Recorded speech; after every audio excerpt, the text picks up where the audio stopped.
is a special presentation of Fox Sports Net.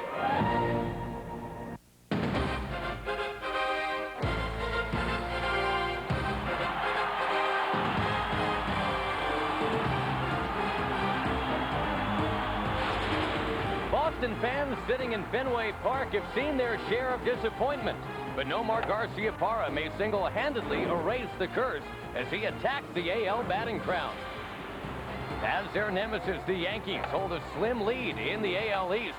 The Red Sox must play the final weeks of the summer as if their whole season is in the balance. The Rangers get a chance to play spoiler as Texas gets into the heat of things here in Boston on Fox Sports Net, Baseball Thursday. Good God lineup here. What's all? Get your program. What's the day without a program? It is obviously Fenway Park in Boston, and the Red Sox are giving Nomar a rest tonight. He is out, for the Red Sox and Rangers are ready to get it on. They begin a 4-game series, and it's a big one for this Boston ball club as they rev up against this Texas team. The Sox find themselves a few paces short in both the AL East and the wild card race, and we are down now to 6 weeks left in baseball's regular season. Josh Lewin along with Kevin Kennedy. He has managed both of these ball clubs recently. Nice to have you with us for Baseball Thursday. And you know, these Texas Rangers, Kevin, they might be out of the race in the AL West, but, well, they've given us a lot to look forward to, I suppose, with the emergence of Gabe Kapler. Yeah, a lot of fun to watch. The 28-game hitting streak for Gabe Kapler is the longest in the major leagues this season, and it was snapped last night, unfortunately, for Gabe Kapler. But he did raise his average 45 points up to 286. With the help of his hitting coach, Rudy Jaramillo, Gabe Kapler now has that big leg kick, a lot like Juan Gonzalez, to generate bat speed. And maybe one day Gabe Kapler, too, will be an MVP. Kapler coming on as the Rangers center fielder. Well, the Red Sox already have an established center fielder. Where would they be without Carl Everett? They would not be in the pennant race, that's for sure, let alone the wild card race.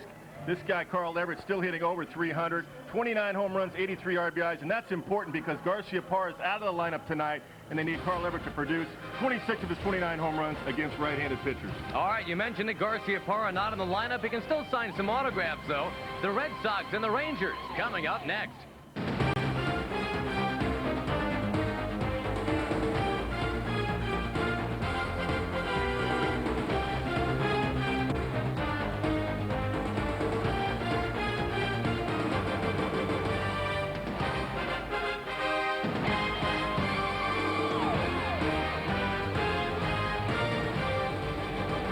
A 4-game series begins between the Red Sox and the Rangers tonight here at Fenway. It's the only trip in this season for the Texas Rangers, who are in tonight with a record of 55 and 63.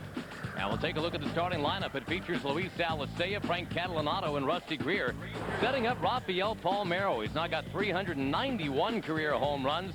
That includes 30 this year. Gabe Kapler, Ricky LeDee, Mike Lamb, Bill Hasselman because Fudge Rodriguez is out for the year. Then Royce Clayton at short. A knuckleballer on the mound, Mr. Kennedy, Tim Wakefield for Boston. Tim Wakefield's 13th start of the year, and you're right, knuckleballs about 80 to 85% of the time, Josh. Occasionally with that fastball, you see the velocity not very good, 78 to 80. And he's got to be careful when he's behind the count because Tim has a tendency sometimes 2-0 and 3-1 to try to sneak a fastball by the hitters, and the hitters sit on that, and that's when he gives up some of those long balls. He's given up 25 home runs this year, tied for 5th in the American League. Last one he gave up was a grand slam to the Rangers' Ricky LeDee 5 nights ago. Underway, Mark Hirschbeck says that's strike one. 72 degrees at game time. Yanked foul towards the Red Sox dugout. The Red Sox 6 games over, but they are still trying to catch both the Yankees in the East and a cast of thousands in terms of that wild card. Alicea pokes one towards left center. Everett on the move. He reaches out and makes a great catch. Now, you talked about his importance. Carl Everett is the man in center. Brian Daubach is the man, at least tonight, at first. Rico Brogna sits. Jose Offerman back in the lineup. He's at second. Lou Merloni at third. And again, no Mar Garciaparra. He's not in the lineup. Manny Alexander instead. Troy O'Leary in left. And we've already heard from Mr. Everett in center. Trot Nixon plays right. Jason VARITEK is the catcher. And again, Tim Wakefield on the mound. VARITEK's charge is just to keep that knuckleball in front of him somehow. Wakefield only has one wild pitch all year, but there have been 11 passed balls with him on the mound. Yeah, and that's because of the movement of the knuckleball, and a lot of times when it hits the catcher's glove and it's in the air and he can't quite hang on to it, he gets charged with the passed ball rather than the wild pitch. But a lot of times it's not the catcher's fault. Wakefield has such great movement on that knuckleball, but you got to wait to the last instant. The way you catch a knuckleball, Josh, is you keep your hand in tight as opposed to reaching out and grabbing like you would a fastball. You keep it in tight because it'll have that late movement. Frank Catalanato serves one to left field. Troy O'Leary moves under it, puts it away. You've had experience, I would think, catching knuckleballs before. I have. Not a lot. A couple of guys in the minor leagues when I was with the Baltimore Orioles. A couple of guys actually, believe it or not, in high school. And like I said, there's a real technique, aside from the bigger glove, to catching a knuckleball. You really got to keep your hand in tight toward your chest and not reach out, because if you reach out, that's when you're going to box the ball. Rusty Greer takes the strike. I thought you might reference your high school days at some point tonight with Gabe Kapler here. You knew that. He's a Taft High product in L.A., just like you. Didn't think we'd get it in 3 minutes in, but no, I didn't even think about that. But you know, that was a high school that produced a lot of baseball players, starting, as we've talked about this before, but guys like Larry Durker, Robin Yount, Pete Lecoq, Rick Auerbach, Gabe Kapler. And we'll have to wait on Kapler. Well, maybe not. Maybe not. Inning continues, and the Red Sox, again, as they continue a homestand, the defense, that has been among the issues that have been addressed recently, you would have hoped. That's just a routine play, and Daubach really kind of took it for granted. He one-handed it, made the transfer into the bare hand okay, and then just dropped the ball as he's about to feed Tim Wakefield. Batting fourth. Not that you have to worry much about the Texas Rangers being on the run now. Rusty Greer without a stolen base. The Rangers, matter of fact, have gone 2 weeks without a stolen base, and the Red Sox, historically, and this is certainly the case this year, same story. They don't run much at all. More so than ever. Only 31 stolen bases for the Red Sox this year. Now there's one of those knuckleballs that bounces away. Nice job by VARITEK to hustle after it. Yeah, that ball got far away enough that Rusty Greer should be on second base. And what you have to do as a base runner is take your secondary lead, and as soon as that ball hits the dirt, you take off. And Rusty didn't do that. As soon as it hits the dirt right there, because that, on a knuckleball especially, it's going to carry him away much further than it would a normal fastball or slider. And base runners have to be aware of that. That one flutters down too low. 69 miles an hour, and that's about par for the course for Tim Wakefield. Yeah, actually, that's about as hard as he'll throw his knuckleball. Usually he's around 63 to 65 miles an hour. He'll vary the speeds a little bit. And like I said, occasionally he'll try to sneak a fastball. This is not a good guy to try to sneak a fastball right here on 2-0 count. Tim should stay with his knuckleball all the way, because Palmeiro is a dead fastball hitter and a great fastball hitter.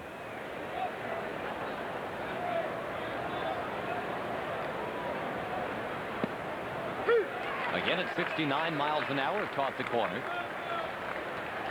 Palmeiro, the kind of guy, when he gets a knuckleball that's a little flat, he can smash the heck out of it. He's got 3 career home runs against Wakefield. That one dips down and in. We talked about it with Palmeiro. 30 home runs again.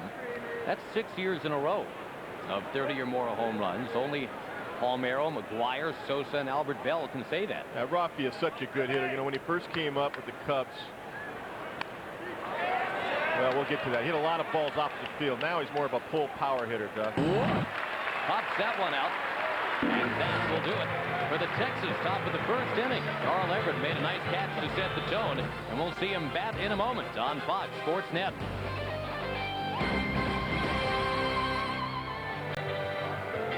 Texas did not score in the top of the first, and now here come the Red Sox against the right-hander Rick Helling. We'll check the lineup, and it's Jose Offerman off the DL and playing second base. Trot Nixon in right. We asked the question, where would the Red Sox be without Carl Everett? Well, they'd be 29 home runs in the hole. Brian Daubach, Troy O'Leary, Lou Merloni, Jason VARITEK. Then it is Hatteberg and Alexander. It is not Nomar Garciaparra at short tonight. It is indeed Manny Alexander. We'll talk more about that as we go on in the first inning. First, let's scout out Mr. Helling. Well, Rick Helling has really come into his own as a starting pitcher in the big leagues. Fastball, curve, cutter, much improved changeup. Prone to the long ball when he gets the ball up in the zone because he doesn't have a blazing fastball, but he's become a much better pitcher the last 2 or 3 years. He's really changing speeds much better than when he first came up, Josh. He was a high fastball pitcher in those days in the middle 90s. Now he really changes speeds much better. Yeah, he did engage in quite a bit of chuck and duck last year. 41 home runs allowed, most in the majors since 1987. His slurve a little flat, and he paid for it. He's developed a slider this year. Leading off for the Red and Sox, the last time out against these Boston Red Sox, he was pretty good.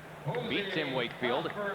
6-3 was that final 5 nights ago. Now, this is 27 starts now for Rick Helling. He's had success in August. 3 starts, 1.74 ERA. Strike right in there to Offerman. Yeah, on those 27 starts, that's the most in the American League now. He's got the 3rd best ERA at around 3.6. Little loop shot, shallow left. Shortstop Clayton back. Greer is on, but it's Clayton who makes the call. And the catch. And we'll introduce you to the rest of the Texas defense as we take you around the horn. Gold Glove caliber at first. That's Rafael Palmeiro. Luis Alicea plays second for the Texas Rangers. Of course, the Rangers thought they'd have Todd Zeal this year at third. He's in New York instead. That's Mike Lamb. Royce Clayton is the Rangers shortstop. And left to right in the outfield, they go with Rusty Greer. Gabe Kapler, who has made great strides in center field and at the plate. Ricky LEDEE in right. He's played for 3 different division winners already just this season. Bill Hasselman behind the plate. What a crazy year for Ricky LEDEE. 3 division winners last year were Cleveland, New York, and Texas. He has played for them all in the year 2000. I guess the way he has to look at it is that somebody wants him at least, rather than somebody doesn't want him. That's right. Trot Nixon takes, and the count quickly 0-2. Jimmy Williams really likes to mix his lineup up. You'll see on various nights it'll be Trot Nixon hitting second. Sometimes it'll be Daubach hitting second. Merloni's a guy that can hit second. Jimmy likes to mix and match and give guys a day off. And Nomar Garciaparra, you touched on, Josh, hitting just over 200 his last 9 games or so, and they figured today was the best day to give him a rest, even though he absolutely killed Rick Helling offensively. Yeah, a little bit surprising to see that this is the night. That pitch misses just inside. Garciaparra 12 for 26 lifetime against Rick Helling. Darren Lewis, by the way, 7 of 17. He's not in the lineup. But Scott Hatteberg is at 0 for 7 lifetime. And it's Alexander instead of Garciaparra. Pretty good pitch. Just missed off the outside corner. That's Mark Hirschbeck behind the plate. Home plate umpire. You know, talking about Garciaparra taking the night off, don't think it's for all 9 innings, because if the game's on the line about the 7th inning on, look for Nomar to hit for somebody. If he needs a night off, though, and with the numbers he has against Helling, why not DH him, former skipper? Well, you know, they have Hatteberg DH tonight. That's just Jimmy's way. He likes to mix and match, keep everybody fresh. I guess he figures, you know, Nomar still got a hit. He's got to run, because you know if he hits, he's usually going to be on base. Slash to right field, base hit, Trot Nixon. And it takes a carom off the wall, going to Ricky LEDEE. It's a 1-out double for Nixon.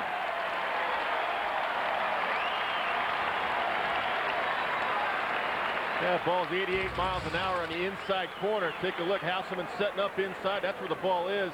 It's up and in.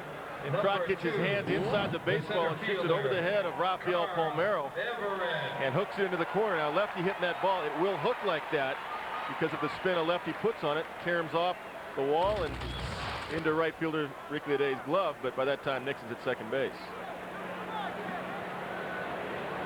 And it sets it up for Carl Everett. We've talked about it with runners in scoring position. The guy just seems to have a knack for getting a base hit. Well, we see how close he is to home plate with that lead foot, that right foot right on that line. And then when he goes to stride, he kind of opens up. He doesn't stride across that line, but he's right on that line. I mean, very close. And plenty pigeon-toed, too. But that's legal. You can't be over it, but you can be on it. Pop up, foul ground, third base side. It's Lamb staggering, makes an awkward catch to retire Everett.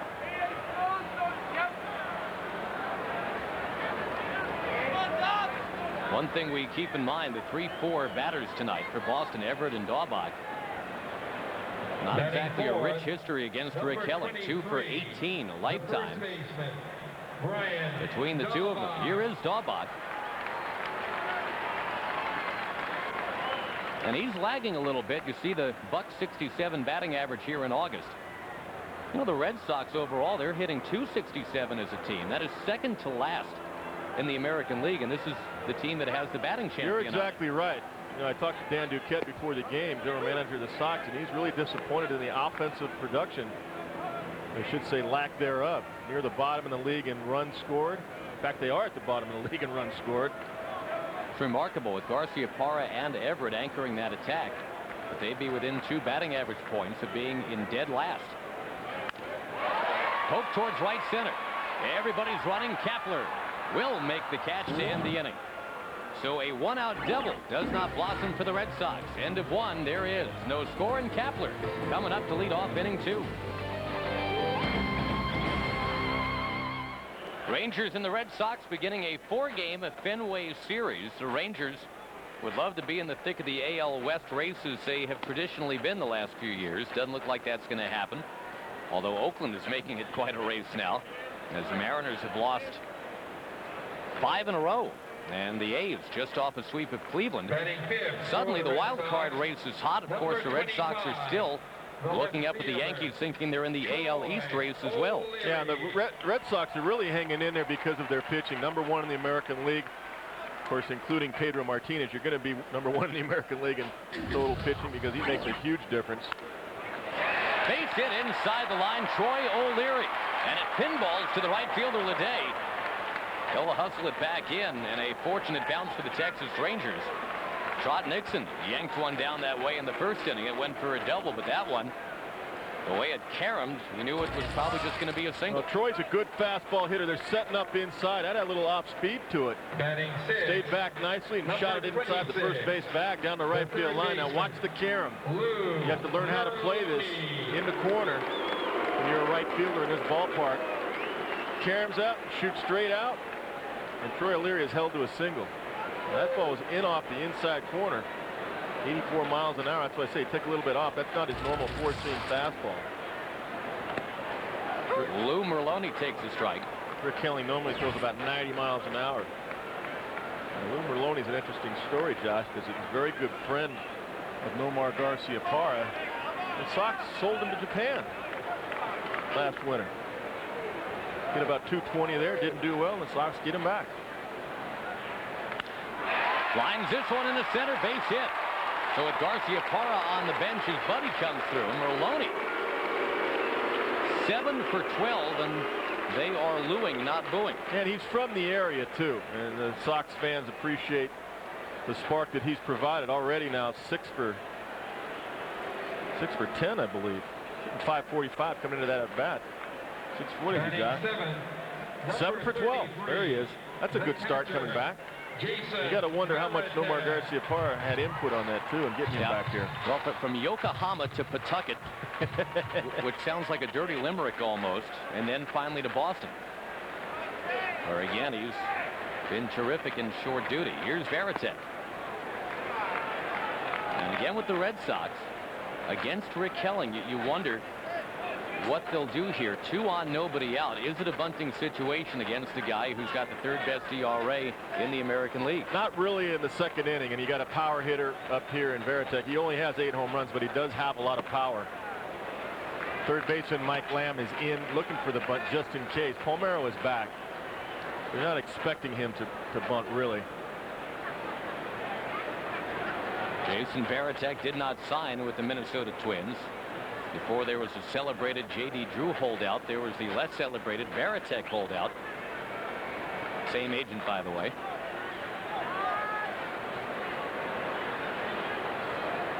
And they're digging him here in Boston.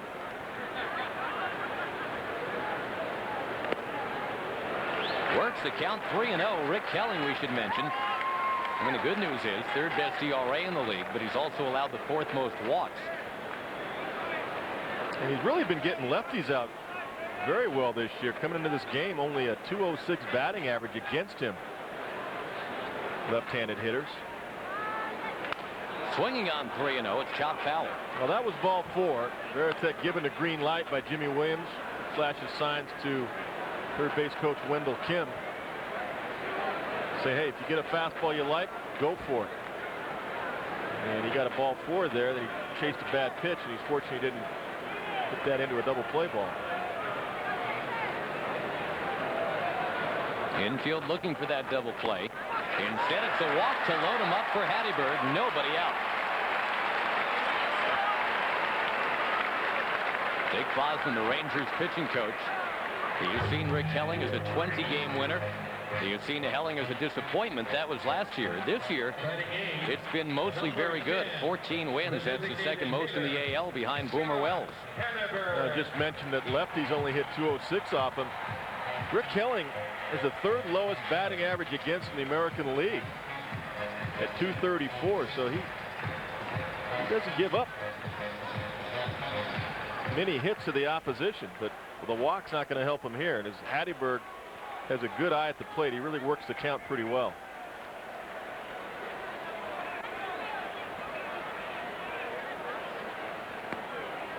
Takes a strike, and Hattiesburg, we talked about it briefly, Kevin, maybe an odd choice for DH tonight.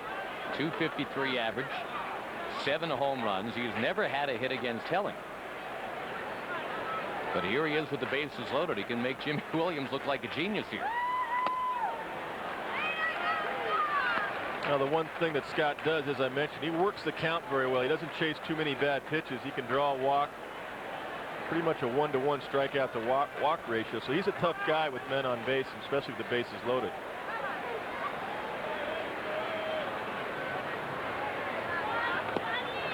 Fastball down and away. Helling not exactly getting the fastball over consistently tonight. O'Leary with a single to lead off the inning. Lou Merloni followed with a base hit to center. Then VARITEK the walk.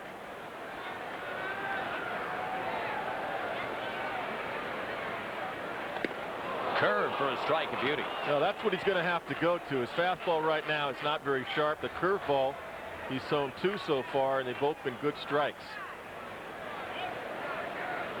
So you might just stay with that to try to get an out here, maybe a strikeout. Check swing, fastball outside. On 3-2, does he dare? That's Brian O'Nora saying no way, no swing. Well, what do you figure? Off speed? His curveball's been sharp. I throw the curveball right here because his fastball has not been good so far. Drop a backdoor curveball on him.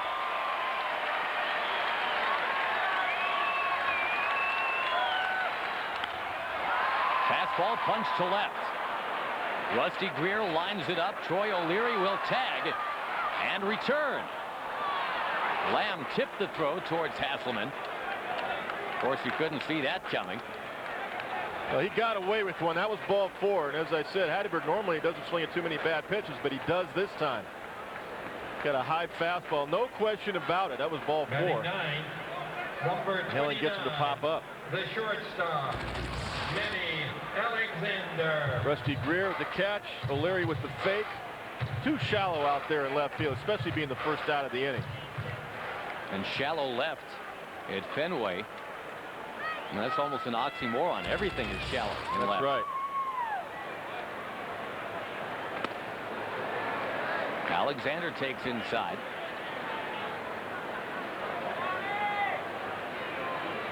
Well, the fans, I'm sure, when they came in tonight with their Nomar Garcia-Parra jerseys and pennants, nothing against Manny Alexander. They didn't think they'd see him at short tonight. But here he is with a chance to produce. The count 1-1.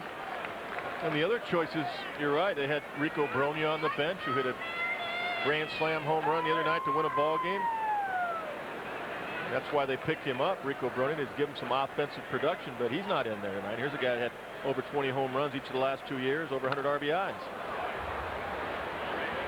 Count dips to 1-2. Rick Helling will try and polish off Alexander, the number 9 hitter. Rico, also from the area here, New England. And you mentioned it, a triumphant return. A couple of big base hits for the Red Sox. He's only been here about a week and a half.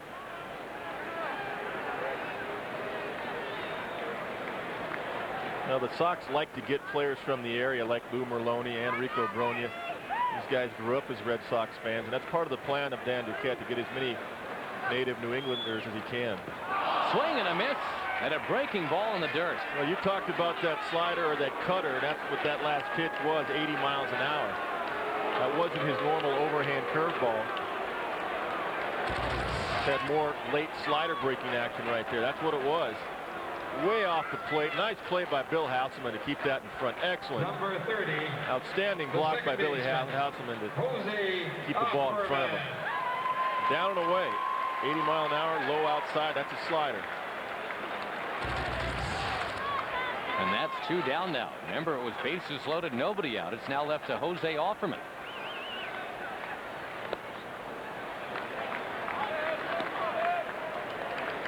It's been a strange homestand for the Red Sox. They've let a bunch of opportunities slip away against Tampa Bay, the team that was just in here. Yet they were able to sneak away with a couple of wins.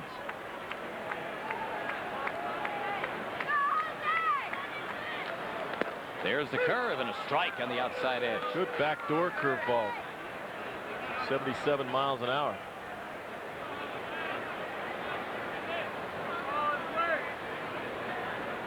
The crowd strangely quiet at Fenway right now.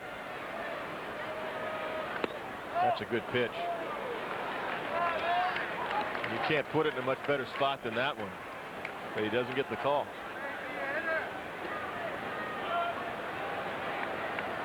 This place is packed tonight as usual, Josh. They're usually at about 95% capacity every single night. In the air left field. And the angst was well founded. They've had 90 years of angst.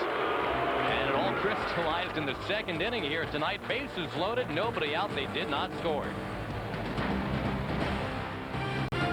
Baseball Thursday on Fox Sports Net, brought to you by Toyota. Toyota, making it happen every day.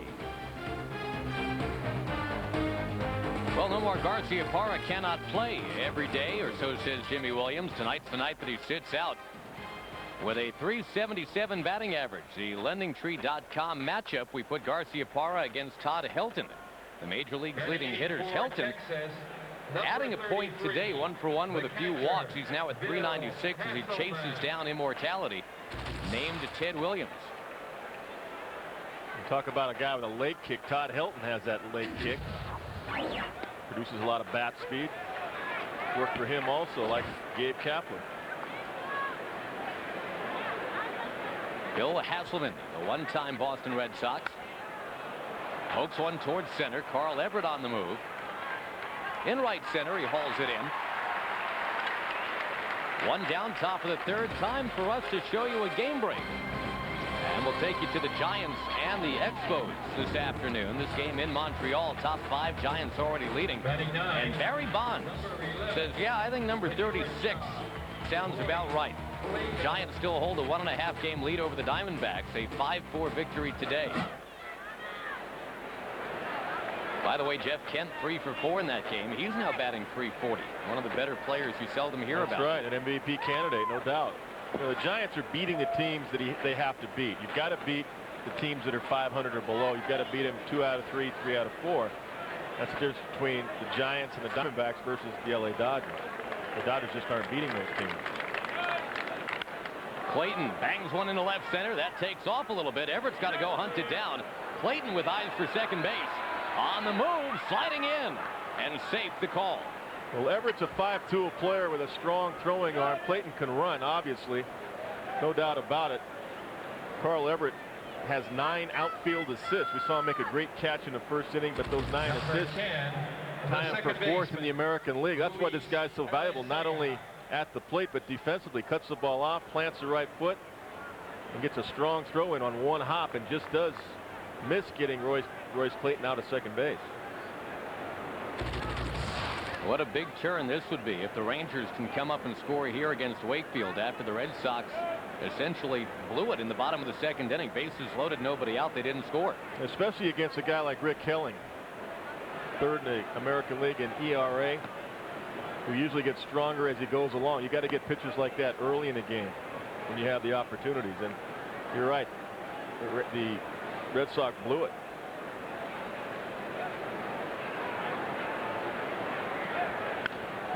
A pop-up here from Luis Alicea, another former Red Sox. Finds the glove of Manny Alexander. Second out of the inning, Catalanato coming up. Folks, this week on Fox Saturday Baseball, some of you will see Nomar Garciaparra's quest for 400. Red Sox and Rangers again. Most of you will see the Braves and the Giants or other regional action. Got the Mets and Dodgers too. Baseball begins with This Week in Baseball at 12:30 Eastern, 11:30 a.m. Central. Check local listings for the game in your area.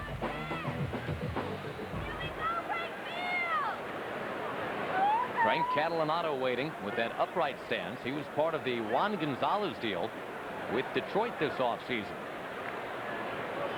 And what a find. He's hitting .344.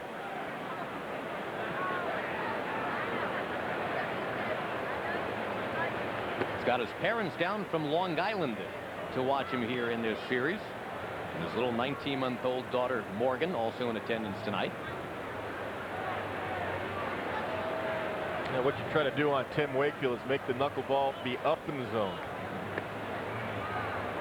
It's the only way you can hit it because the movement is so great from Tim Wakefield. If that thing starts out at your knees, you've got to try to lay off of it as a hitter because it'll just bounce in the dirt. You'll be chasing it. Right now, VARITEK going out to talk to Tim Wakefield. This is when Tim used to like to sneak a fastball by the hitter, and the hitter would just drill the ball out of the ballpark. With the base open, of course, Rusty Greer on deck. Catalanato hitting .346. You got to be careful. You got to continue to stay with the knuckleball here. Yeah, a string of left-handers here. Catalanato, Greer, and Palmeiro. There's the knuckler.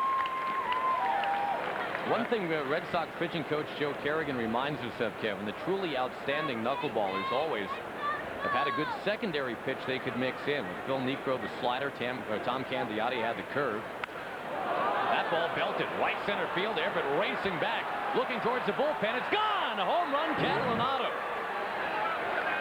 His 7th of the year, and a 2-out, 2-run home run.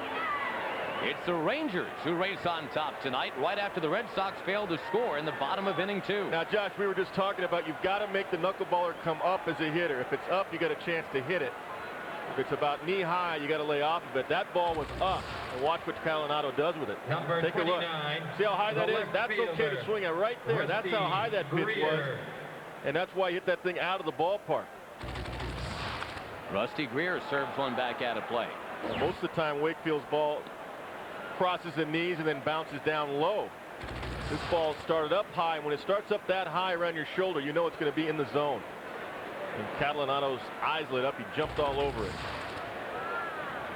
Catalanato, who grew up a Yankee fan, wasn't quite the Bucky Dent home run there, although we should point out Bucky Dent's in the ballpark tonight. One of the coaches for the Texas Rangers, and Catalanato is the man who hits it out. Now Greer trying to do the same. He goes towards the monster, deep left. It's going to clank off the monster. Played well by O'Leary. He'll spin and fire in too late. Third extra base hit of the inning. It started with Clayton, then it was Catalanato, and now Rusty Greer. Rusty Greer really has been in this ballpark a lot. Played against the Boston Red Sox for years now. Knows that you have to hustle when you hit a ball toward that wall to get a double, and he does right out of the box, running hard all the way. If he didn't, he wouldn't have got into second base safely with that double. 25, the Seen a lot of guys hit balls to left field and just kind of Cadillac, thinking they're going to get into second base easily. Not here in Fenway, especially with O'Leary, who knows how to play the wall extremely well. That's the type of player Rusty Greer is anyway. Whether it be Fenway or anywhere, he always hustles, plays hard. I figure that's the only thing that's going to keep him down. He plays so hard he gets hurt quite a bit.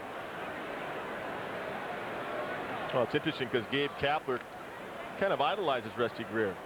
So that's the guy I modeled myself after when I came over to Texas. Is I wanted to play just like he does, play hard every day. If he had that hustle in this guy's swing, he'd be a pretty complete ball player. Well, he's trying. He's improving. As I mentioned, Rudy Jaramillo has really helped Gabe Kapler. Palmeiro needs no help. Knuckleball spins away, raced down by VARITEK. Now, Rafael Palmeiro has what they call a trophy swing, right? The kind you see on the top of a Little League trophy. It's perfect. It is. It's beautiful. You cannot get a fastball by him. And one of the best swings in the majors. Just a sweet swing, smooth. No forced action. Very relaxed. We don't even have room to mention his defense on that little slab there, and that maybe is a part of the game he takes the most pride in. He really does. For so many years, and I know when I was managing Rafi, Don Mattingly was in the league and would always win the Gold Glove, and Rafi wanted to win a Gold Glove. That's a good knuckleball. Now that's the difference between a good one and the one you saw Catalano hit out. This ball, just the bottom falls out. When it starts out about thigh high and crosses home plate, you can see the bottom fall out. That was a great pitch. 3-2. That one is swept foul, and again, just in below 70 miles an hour. That's been pretty much the whole thing tonight for Wakefield. Yeah, those last two pitches were pretty good. Now, Rafi stayed on that one, got a piece of it, but when that thing starts out low, the bottom just falls out. But when it starts out high, it just kind of floats and stays up there. That's when he gets hit. That's a tough pitch to handle. Yeah, fair and late.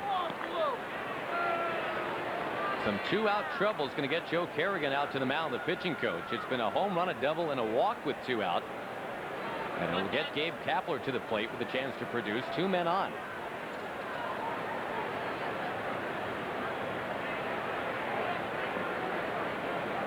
Well, that's an animated pitching coach right there. Joe Kerrigan to Tim Wakefield.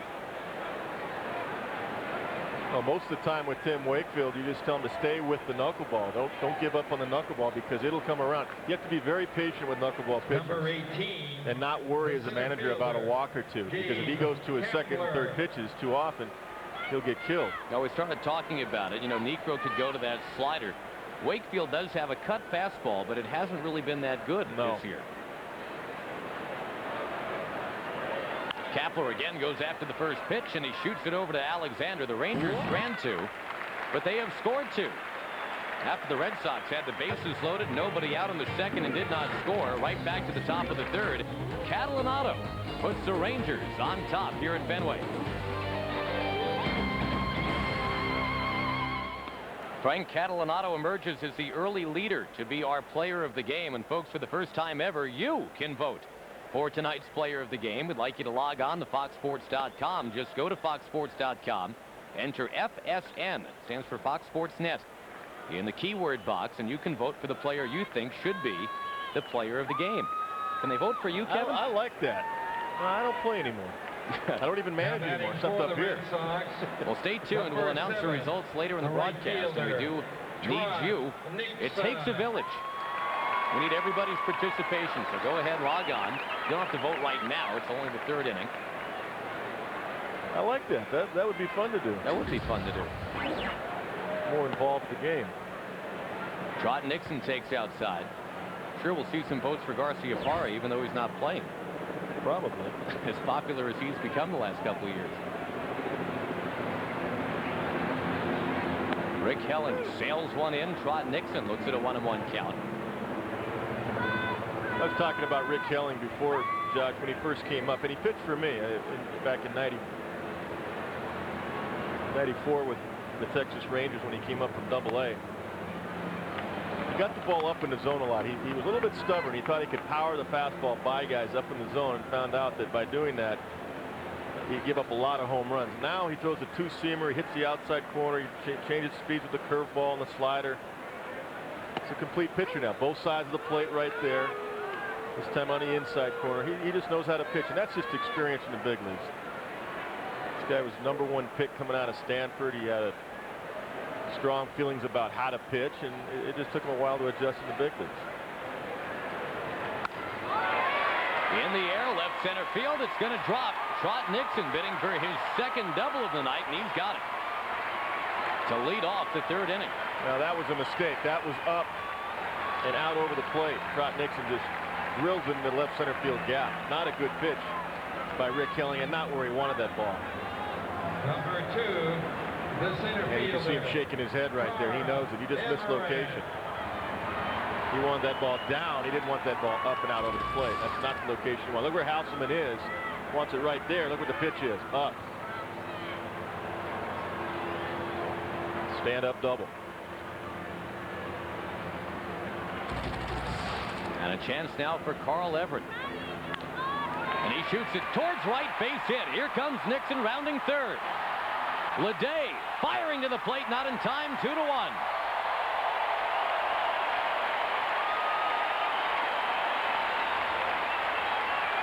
Ricky LEDEE really had no chance to throw out TROT Nixon on that ground ball single to the right side. But he did come up trying to get the out at home plate, but he's lucky that Carl Everett did not get to second base because he had no chance at all. Take a look, the right fielder right here. LEDEE's going to come in, but that's just a routine ground ball in the hole there. And the outfield grass is slow. He had no chance really to throw the runner out. Carl Everett decides, well, even though he didn't hit the cutoff man, I'll go back to first base. Brian Daubach, the batter. And we've talked about it a lot already, but I think it bears repeating. The Red Sox just don't run that much. But boy, Kevin, doesn't this seem like a nice chance to do it here with Everett the base runner, nobody out? Well, and he can run. He stole 25 bases last year in Houston. He's only got 8 this year. Been caught 3 times. Well, he started to go on that delivery, kind of stumbled out of the gate and then stayed put. You wait really with a left-handed hitter up here. You kind of wait until the count gets a little bit deeper because you want to give him a shot at hitting ball through the right side if Helling comes in on him. They've got that big hole on the right side for Daubach.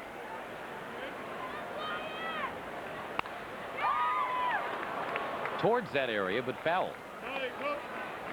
Now, Daubach's a very, very good low ball hitter, and he's learned how to hit the ball to left center here in Fenway Park. And many, many times he's hit one over that monster in left center. I've seen him hit a lot of game-winning home runs already since he's come to the Red Sox in this ballpark.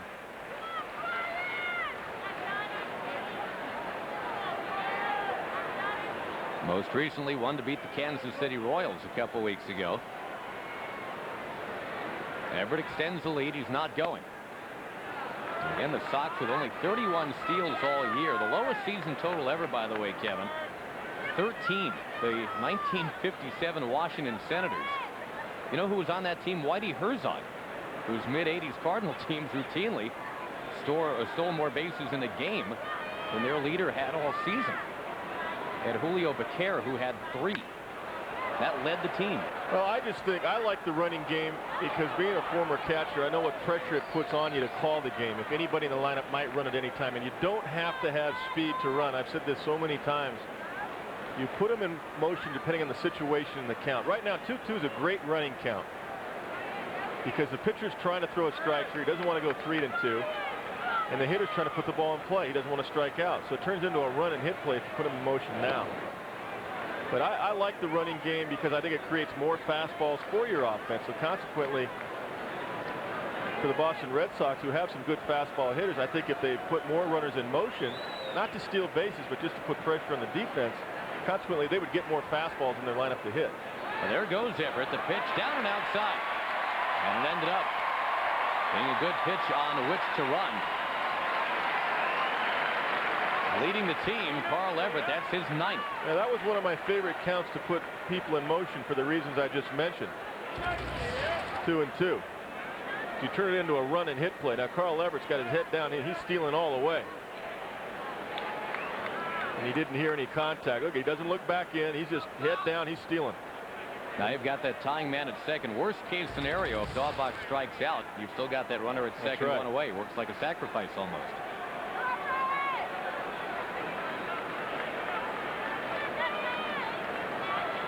Three and 2 the count. Slashed in a left base hit. Everett had to wait to see if it would go through. It'll be runners at the corners. Nobody out, but before Red Sox fans can celebrate, just remember last inning they had bases loaded, nobody out, and did not score. A good piece of hitting by Brian Daubach. Got a pitch away and went with it. Talked about him being able to go to left field here in Fenway Park, and he does that on this pitch.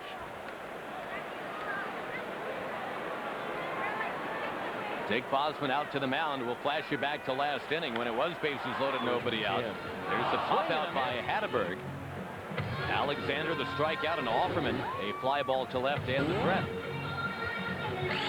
Well, Dick Bosman out there now saying, hey, we're going to try to get 2. Minimize a big inning here.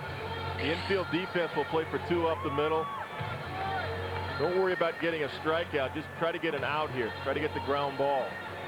we'll give up a run for an out and maybe a run for 2 outs if we can get that ground ball. You got to minimize big innings. Well, the Red Sox again close to the bottom in the league in batting average. No such problems tonight. They are 6 for 13 against a guy who's normally very, very tough. You mentioned it. Rick Helling, 3rd best in the American League in terms of opponents' batting average. You got to be careful with O'Leary because he's a great fastball hitter. Dead fastball hitter. So the curve for a strike, 1-1. That's exactly right. That's part of what Dick Bosman, I'm sure, went out to remind Rick Helling about with Troy O'Leary. Got to change speed, sink the ball a little bit, use that 2-seam fastball in the outside corner to try to get a ground ball.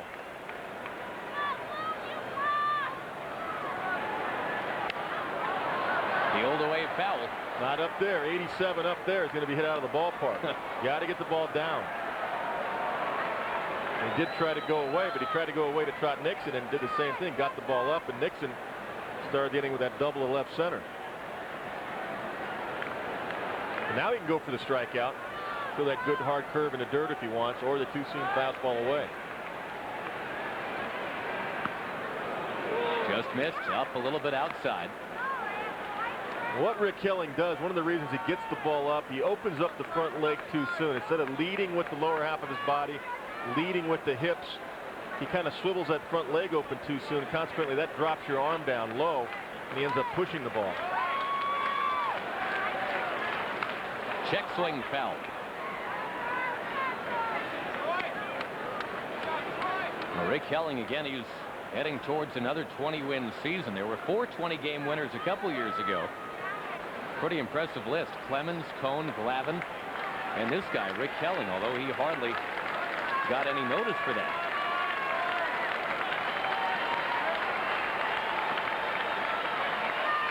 Again, the 2-2. Right there, strike 3 call. There's the 2-seamer. Nice pitch, 89 miles an hour. He finally got one down when he needed it. That was paint on the black of home plate and at the knees.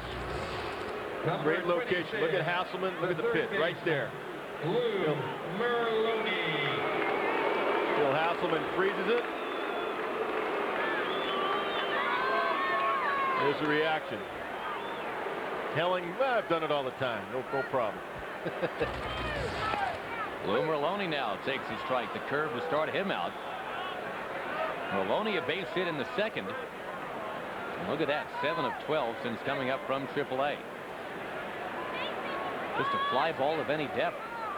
Ties the game for the Red Sox. Oh, those are good overhand curves right there.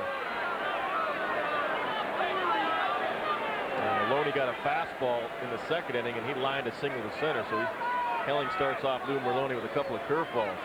Gets him in the hole 0-2.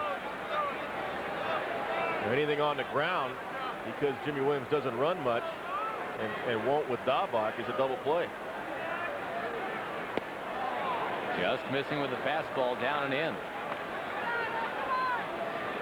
Helling's been working the high wire like one of the Walendas so far tonight. The bases loaded jam. He got out of it last inning, looking to wiggle off of first and third.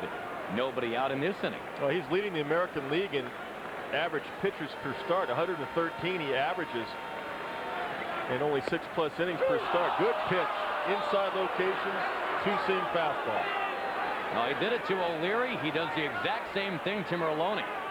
A couple of strikeouts with runners at first and third, and now it's up to VARITEK to save the inning. The catcher, Jason VARITEK. And again, the Red Sox fans manage only a meager burst of applause here for VARITEK.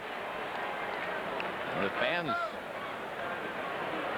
watching almost as if they know what's coming next. 80-odd years of disappointment, I suppose, will do that to a fan base. But boy, there's almost like this sense of impending doom, or at least impending nothingness.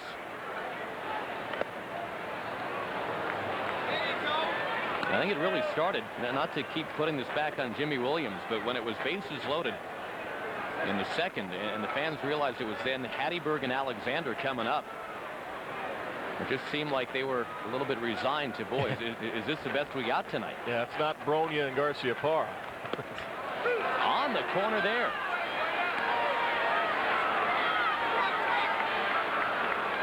And Jimmy Williams is starting to hear about it a little bit on the talk shows, although he doesn't actually hear about it. He says he never listens to the talk shows. Yeah, the managers here always hear about it when you're scuffling a little bit. I used to say the same things, but you hear it. I mean, you got to stop and fill your car up with gas. If you're alive, you hear it. You got to go to the grocery store at some point. There's no question about it. I don't need to tell you, Mr. Kennedy, it is a passionate, but very knowledgeable fan base that they have here in New England. And I loved it here. I loved it in Texas, but I loved it here too, because the fans here were really into it. They are passionate. You said the right word, and I felt I was passionate. Well, Rick Helling shows some passion, and he has earned that right. He strikes out the side. It was first and third, nobody out, and the Red Sox continue to just fizzle at home. It's 2-1.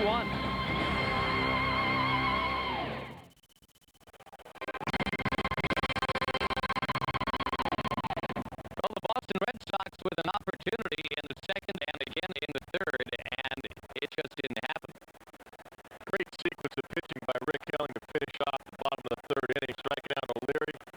Two-seam fastball on the outside corner, gets MERLONI on the inside corner. He strikes out VARITEK with a high fastball. Big key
mentioned earlier, Josh, that Alisea went to his hat to acknowledge the hit and run when Rusty Greer was at the plate. Take a look. This is how you make sure that everybody knows, hey, I got the sign. The hit and run is on. Watch him go left hand right there.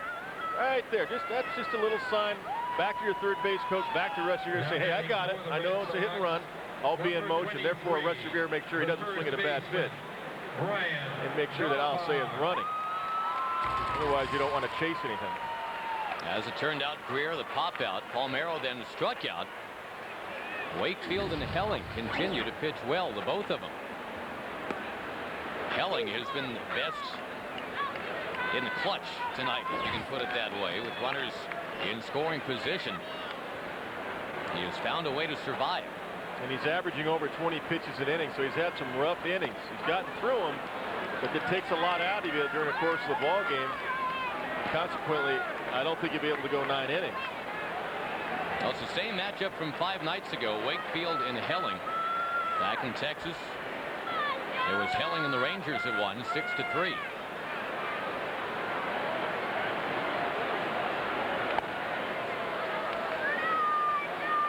Fastball was high to Daubach.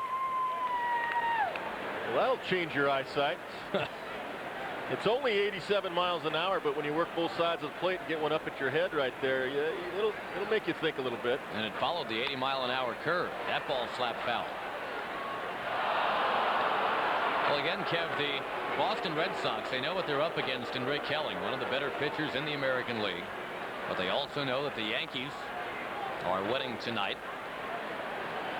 They're 4 out in the AL East. They're 2.5 back in the wild card. And it's tough not to scoreboard watch, especially this time of the year. Good pitch again on the outside corner. That's 2 strikeouts in a row for Helling going back to last inning. And 6 for the night. We take you back to the 7-Eleven baseball trivia question. The last right-handed hitter to win back-to-back American League batting titles. Would you believe it was Joe DiMaggio in 1939 and 1940? And then, of course, the next year, in 1941, he had a 56-game hitting streak. But did not win the batting title that year. Ted Williams did. Part of a Triple Crown season. And the Red Sox looking for a back-to-back story like that. Just like Joe DiMaggio, they've got a shot with Nomar Garciaparra. They got a great shot with Nomar, no doubt about that. Are you going to hold off Darren Erstad? Troy O'Leary sails one away to center field. Kapler back shy of the gate. He has got it for the second out. Folks, Saturday, it's This Week in Baseball. And we invite you to join Red shortstop Barry Larkin as he talks about how the city of Cincinnati simply refused to let him get away. Catch This Week in Baseball Saturdays on Fox at 12:30 Eastern and Pacific, or catch it again right here on Fox Sports Net Mondays at 5:30. Check local listings. It is as close to the game as you can get. I like what they've done with that this year, taking it right to the players. Yeah, and a lot of fun. It is. Give you some insight. The players are doing a good job.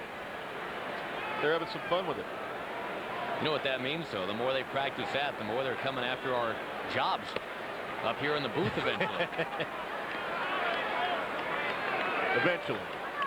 We're rooting for them not to do as well as they're doing, selfishly. I think they'll want to stay down there and make the millions that they're making.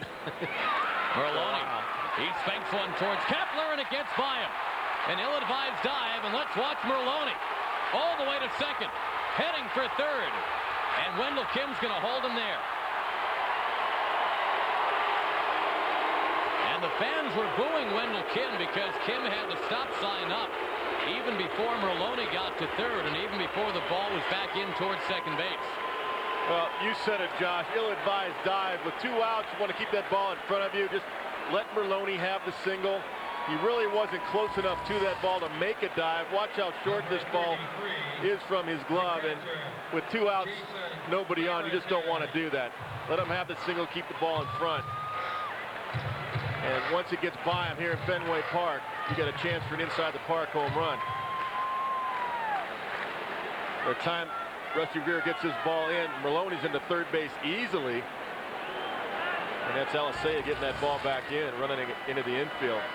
I think Wendell Kim did the right thing, though, holding him up. I don't think MERLONI would have scored. No, they've already had a runner thrown out at third base. That's right. And you don't need a man thrown out at home, I suppose, trailing 3-1. They leave it to Jason VARITEK. And again, the Red Sox reloading with runners in scoring position. That is 8 of them that they've had in scoring position now tonight. And that's been their problem this year, driving in runs. Lack of run production. VARITEK to right field. Back towards the corner, LEDEE. He's got it right before he gets to the fence. No Nice Benny play. Agbayani. He knew how many outs before he handed the ball off. Well, the Red Sox, again, all kinds of opportunities. They have stranded 9 through 5. 3-1 our score. Texas in front. Well, a couple of different shades of defense from the Texas Rangers as the Red Sox almost scored in the 5th inning. Here's the play by Gabe Kapler. Yeah, he really wasn't sure. At the last second, he's going to go with the dive, protect himself right there with the right arm, and really came up a couple of feet short. And that ball gets by him for a triple. And boy, Ricky LEDEE saved him. That was a great catch by Ricky LEDEE to end the inning. Look at the Toyota League leaderboard. Longest streaks in the majors this year. Kapler had his end at 28. And talking to him before the game, he said, you know, it's almost a relief. Nobody's sticking microphones in my face when I got to Fenway today. But what does he do? Very first pitch he saw tonight. He shot a single into the hole between short and third. And, you know, we talked in the open about what adjustments Kapler has made. Rudy Jaramillo, the hitting coach, somebody that I talked to in spring training about him, I said, tell me about Gabe Kapler, what you've seen so far. And this goes back to the spring. He said, well, there's a couple of things. One, his left arm, his lead arm, he kind of blocked himself out. Got real long with the lead arm, stiff with it. And you want to have some flexibility with the lead arm. And then the second thing was a leg kick to generate bat speed. He's got that little leg kick with the left leg. Prior to the hitting streak, he really kind of just did a slide step with the lead leg, just glided into the ball. Now he has that leg kick, and that's something a lot of the Texas hitters have done over the years. Juan Gonzalez being a big one, Ruben Sierra years ago, for people that remember him. It generates more bat speed. And normally it helps you load up on the back leg when you lift up the left leg. Now here it is. Let's watch the left leg right here. Going to lift that thing up and load up on the back leg. Right there. Right there. See the weight on the back leg? That's what the lead leg does. By lifting that up high, you load up on the back leg, generate more bat speed. Rudy Jaramillo must have some sort of magic going, because the Rangers again are right near the top of the leaderboard in team batting average. And remember, they lost Juan Gonzalez. Pudge Rodriguez is out for the year. That's right. Rudy was with Houston for a while and came back to Texas, and he had Juan Gonzalez, Pudge Rodriguez in the minor leagues. And both of those guys really brought the help of Rudy Jaramillo. Well, there's a knuckleball. Kapler down on strikes. And you saw Johnny Oates watching on. He's the guy that eventually gave the go-ahead for the hiring of Rudy Jaramillo. And to hear the story told, well, first take a look at the knuckleball to Kapler. Well, that's just a tough pitch. As I said, if that knuckleball starts off low, it's going to drop out of the zone, and that's what it did right there. Good pitch from Tim Wakefield. Now take a look. Just the bottom drops out right there. When it starts out that level, it's going to go lower like it did right there. Ricky LEDEE swats one into the crowd. And Kevin, just to finish the story on Jaramillo getting hired by Johnny Oates. Johnny said he already had about 3, maybe 4 guys in mind for that position, and it was just a courtesy. Ownership said, hey, you know, we'd like you to consider Rudy Jaramillo. And Johnny said, well, I'll meet him for breakfast. But he didn't really think anything would come of it. It ended up being a 5-hour breakfast. And at the end of the breakfast, Rudy Jaramillo was hired. He's very impressive. I like him very much. Got to know him over the years just from talking to him a little bit.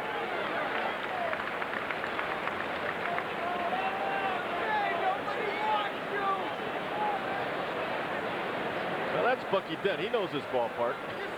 Yes, he does. Ricky LEDEE waved, he couldn't get it. 65-mile-an-hour butterfly from Tim Wakefield. That's strikeouts in a row going back to last inning. Now take a look at Tim Wakefield right there. There's a high one that stayed up a little bit, and in the last instant it dropped down. And Ricky LEDEE pulled off it. Now there's a higher one that he got away with, but Ricky swung underneath it. 65 miles an hour. He's got this down to a science. 11 degrees down.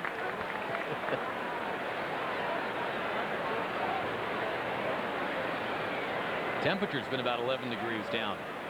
Getting a little chilly here in Boston now. That ball taking off just foul. Up and over the head of the third baseman, Lou MERLONI.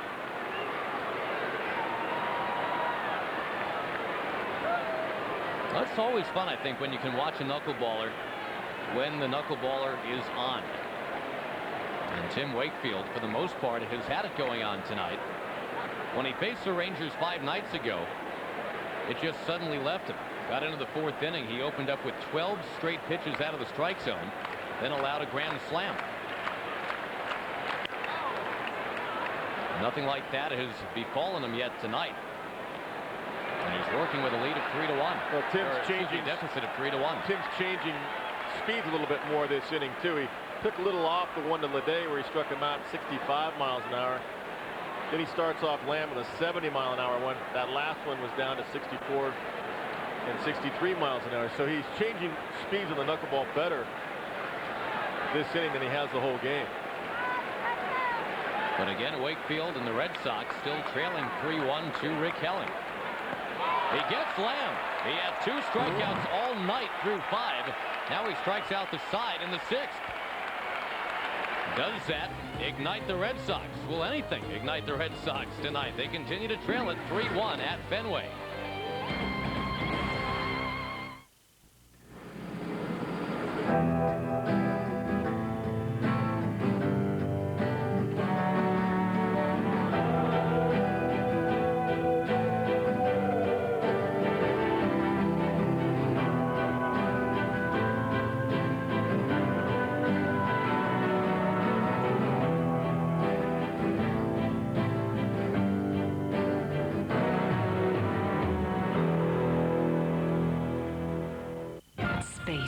It may be the final frontier, and it may be filled with men who boldly go where no one has gone before. But it does get lonely out there. So, when officers of the Starship Enterprise are done saving the universe, this is how they take some time out. We came here to relax. I am relaxed. In fact, I've never felt better. See the softer side of the Next Generation Star Trek, Sundays on Star World. For more information on Star Select programs, call these numbers.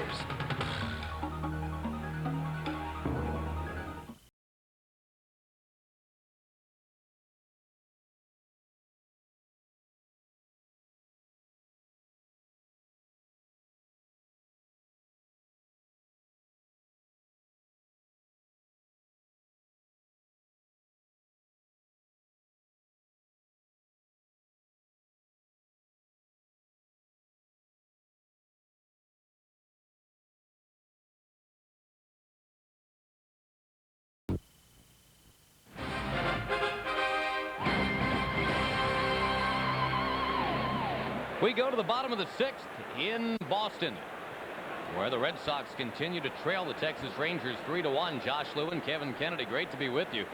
Yeah, the numbers don't lie. 9 hits, but only 1 run for the Red Sox. Well, for Timmy Wakefield, he really had a great 6th inning. Changing speeds on the knuckleball, 81 pitches. The designated hitter. Only walked 1, 5 strikeouts. Done a nice job to keep the team right there. The Sox just haven't been able to produce runs. Could he be online, perhaps, for being our online player of the game? Brought to you by Nissan. Rick Helling should have some votes. This is the first time you can vote for tonight's player of the game by logging on to foxsports.com. Enter FSN in the keyword box. You can vote for the player you think should be the player of the game. Strike called to Hattiesburg, and by the way, with only about 18% of precincts reporting, we understand from our pollsters that there's some guys from the Texas and the Boston bullpens that are getting a lot of votes. Obviously, the guys have their laptops up in the bullpens. They've got the computers out there. That's it. Yeah, Derek Lowe should not be eligible. He has not pitched.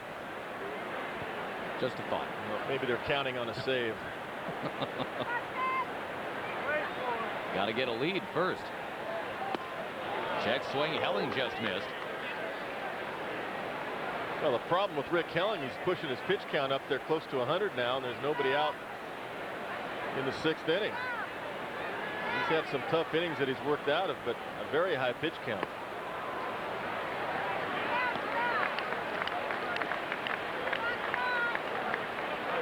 Dick Bosman, the venerable pitching coach, knows that Helling has a real comfort level with Bill Hasselman back there behind the plate. Maybe even more so than last year's MVP Pudge Rodriguez. Down the left field line, that's fair.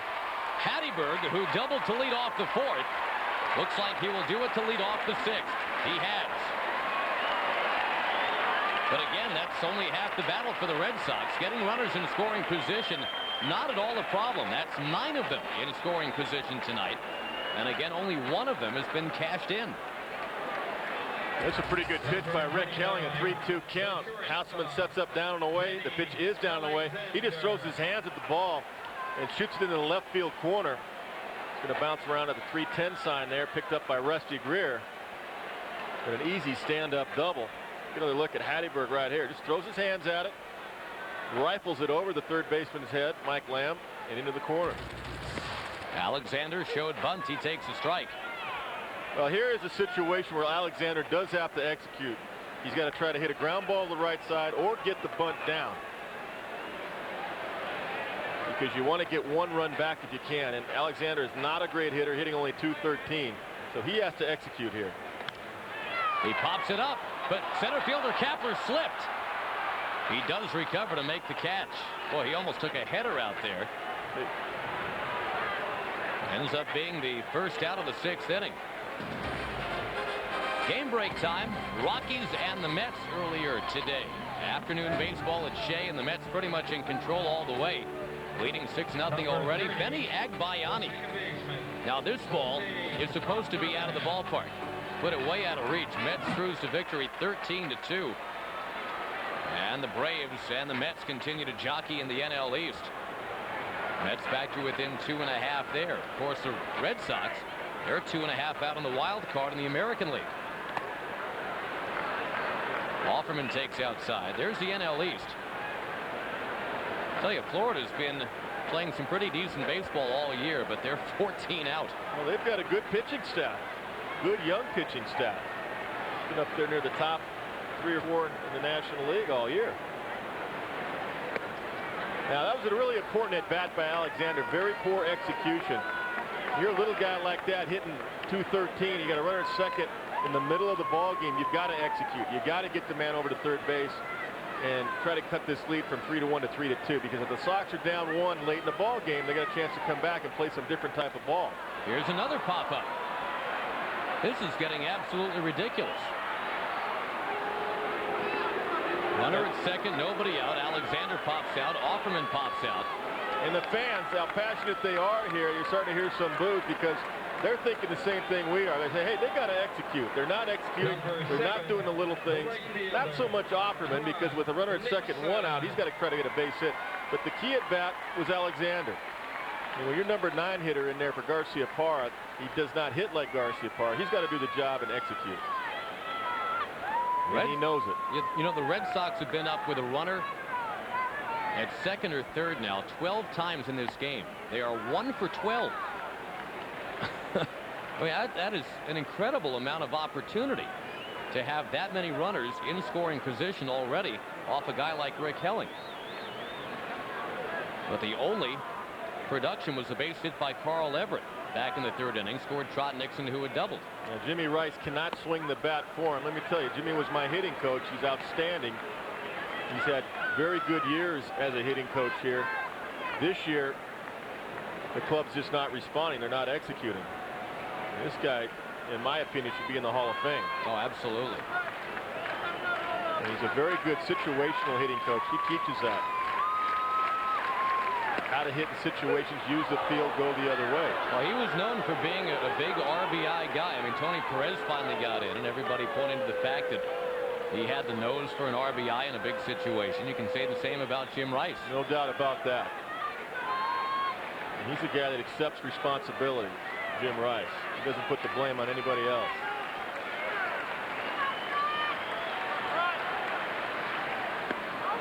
In there from Helling. TROT NIXON, who was doubled twice and walked once. And boy, who do you blame if NIXON doesn't come through, and the Red Sox have stranded 10 through 6 innings.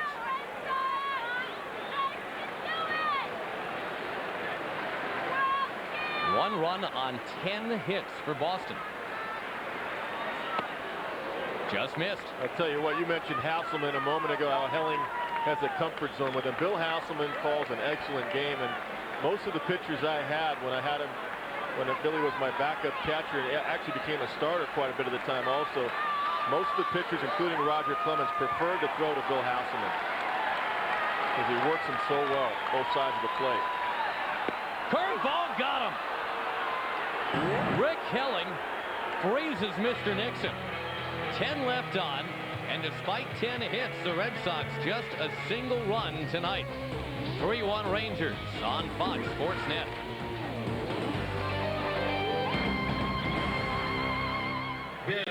Well, Kevin, you talked about the comfort zone. Rick Helling seems to be in it with Bill Hasselman. Nothing against Pudge Rodriguez, but boy, Hasselman, he frames the pitches. He really does. He calls a great game.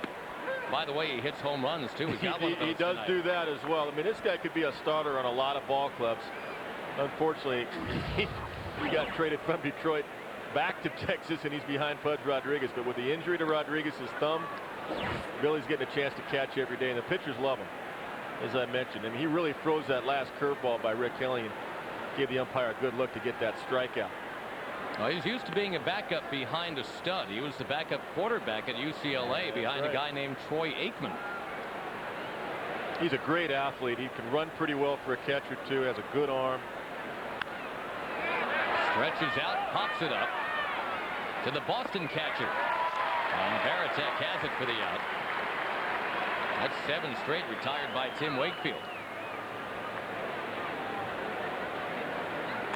Folks, if you're ready for an Olbermann fix, Sunday Night Sports just got a whole lot better. The Keith Olbermann Evening News airs Sunday at 10, right here on Fox Sports Net. Each Sunday night, Keith provides his unique perspective on the world of sports. Check it out. Check local listings for the start time in your area. There's a knuckleball that got away. Royce Clayton ahead in the count.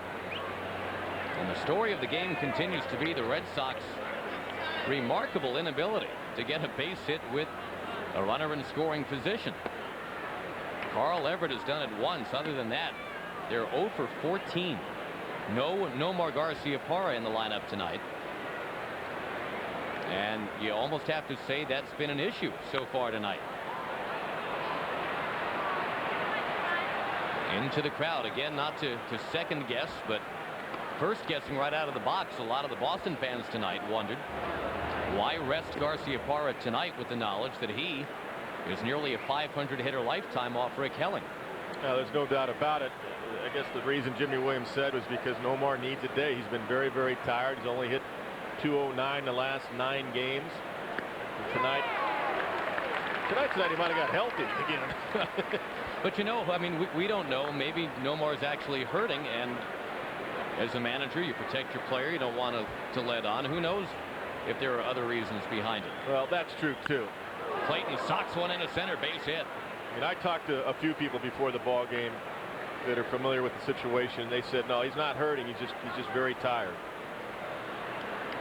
So, you communicate with your players about that. It's not just Jimmy Williams' decision. Number 10, I'm sure he talked to Nomar. the second baseman, Jimmy explained to him, hey, maybe this is the right time. And I'm sure Nomar said, yeah, it probably is, Skip. Go ahead. I'll sit out. But if they can stay close, that's what I said. The Sox are so dangerous in this ballpark in particular late in the game. If they can stay close, only 2 runs back. That's why last inning was so important when Alexander didn't execute. If you can make this a 3-2 game, that's what you have to understand about managing a ball game. Just because a team gets a lead on you by a couple or a few runs, you can still put people in motion. You can still put a bunt down. You can still execute. Because if you can get within a run late in the game and not be down 3 runs, now you can bunt, hit, and run in the 9th inning and do a lot of things. If you're down 2 or 3 in the 9th inning, you can't play any little ball. You got to go for a big inning. Well, 4 times in 6 innings so far, the Red Sox have had a man at second, if not third, with nobody out. That's a lot of opportunity. Well, and depending on your lineup, and Alexander is a guy, like I said, he has to execute. That's not Garcia Parra. It's a different story if you got a strong hitter up there last inning, runner at second, nobody out. Yeah, you let him swing the bat, but a little guy like that, he doesn't get in there very often. He's got to do the little things to help you win a ball game.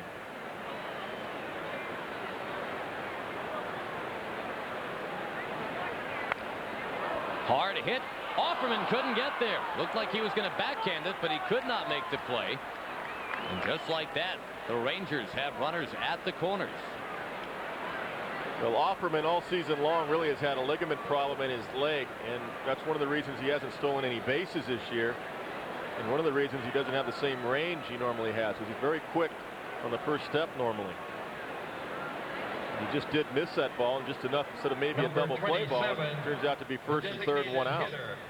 Frank Catalanato. I asked Dan Duquette before the game, is it something that requires surgery? He said no. It's just he's going to need about 6 or 7 weeks off in the wintertime of rest for that to heal.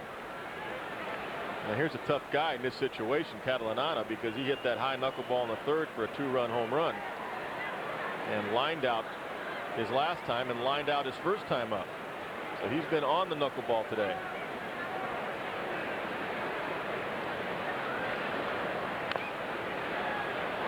Catalanato fouls one. And the Sox do have their bullpen up and going. They got to keep the game right here if they can. Flooring working for the Red Sox. Mike Venefro has been working for the Rangers in support of Rick Helling for the last few minutes. Helling's up close to 110 pitches for the night. Now there's the signs right there from VARITEK saying whether we're throwing through or not. Letting the middle guys know in case Johnny Oates decides to put Alicea in motion.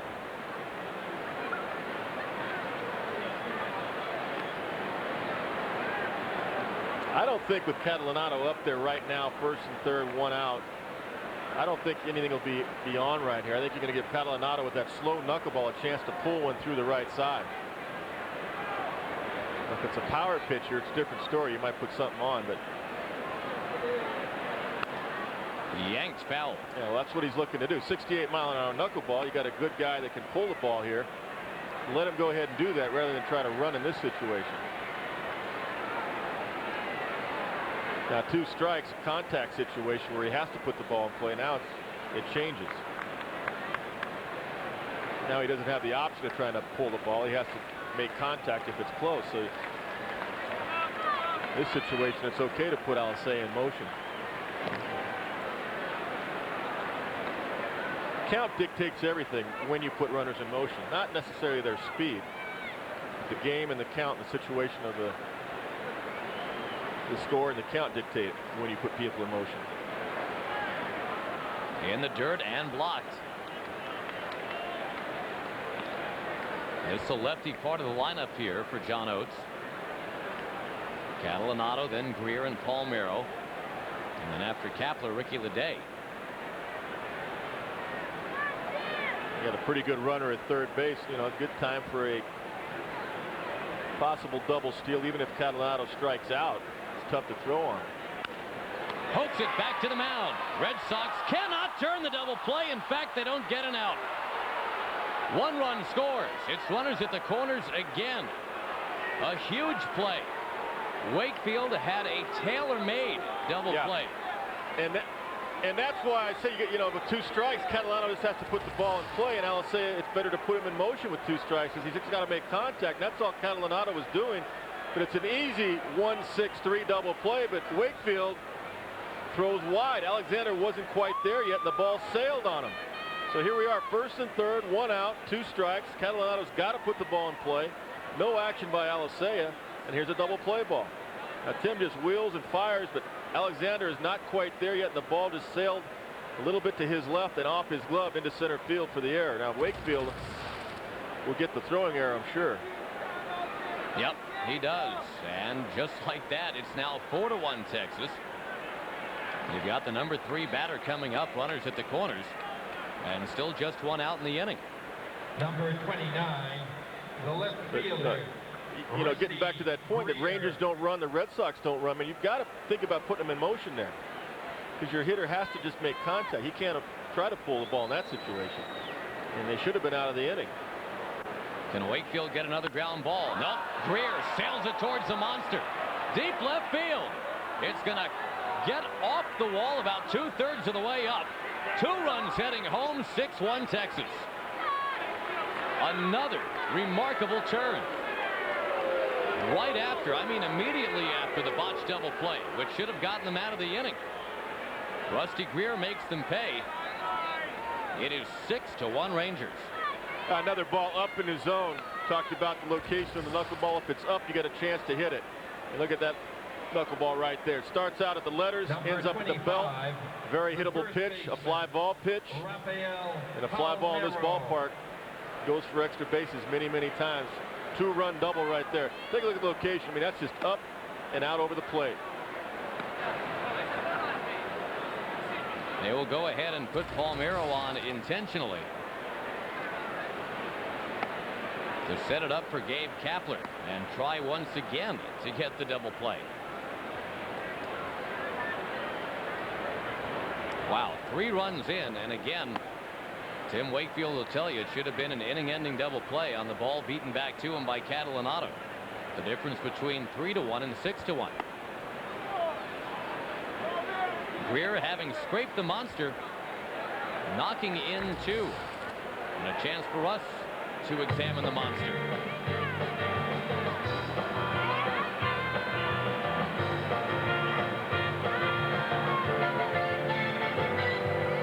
Well, 37 feet high, Josh.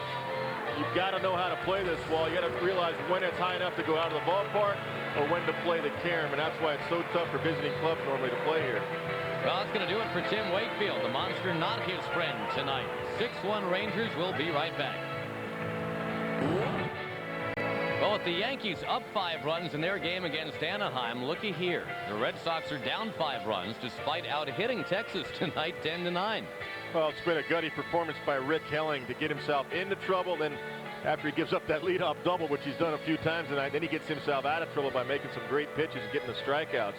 And now with a big cushion for Rick Helling, even though his pitch count is way up there, he's going to get enough help now because he's got a big lead.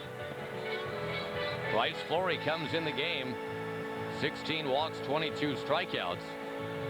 And folks, don't forget this evening, for the first time ever, you can vote for tonight's player of the game by logging on to foxsports.com. Go to foxsports.com, enter FSN in the keyword box. And we do invite you to interact. Vote for the player you think should be the player of the game. We'll announce the results at the end of the ball game tonight. Well, it's Flory coming on to face a guy that he was teammates with last year in Detroit, Gabe Kapler.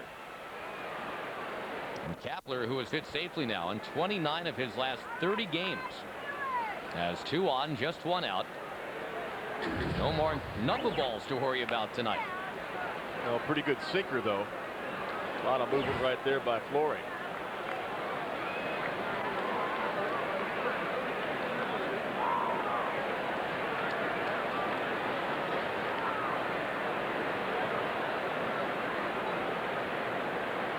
The Sox have been winning because of the pitching staff and the fielding all year long. First in the American League in team pitching, 4th in team fielding. But that includes the numbers of Pedro Martinez. But they have not been doing it with the bats, and once again tonight they failed to drive runs in when they have chances. They are 13th in the American League in team hitting at 267, and that is not a normal Red Sox clip, because normally the Sox are a very good hitting team.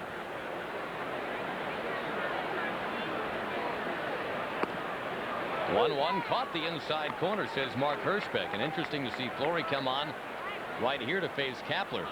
Again, they were teammates last year, and this year Kapler 2 for 3 against him.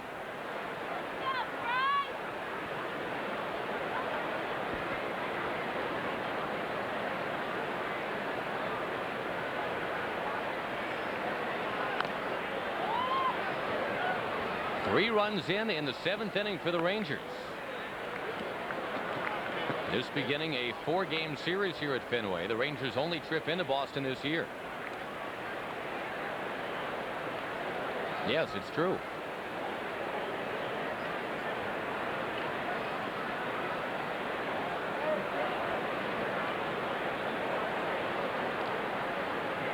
Infield still a double play depth. Pitch to Kapler is down too low.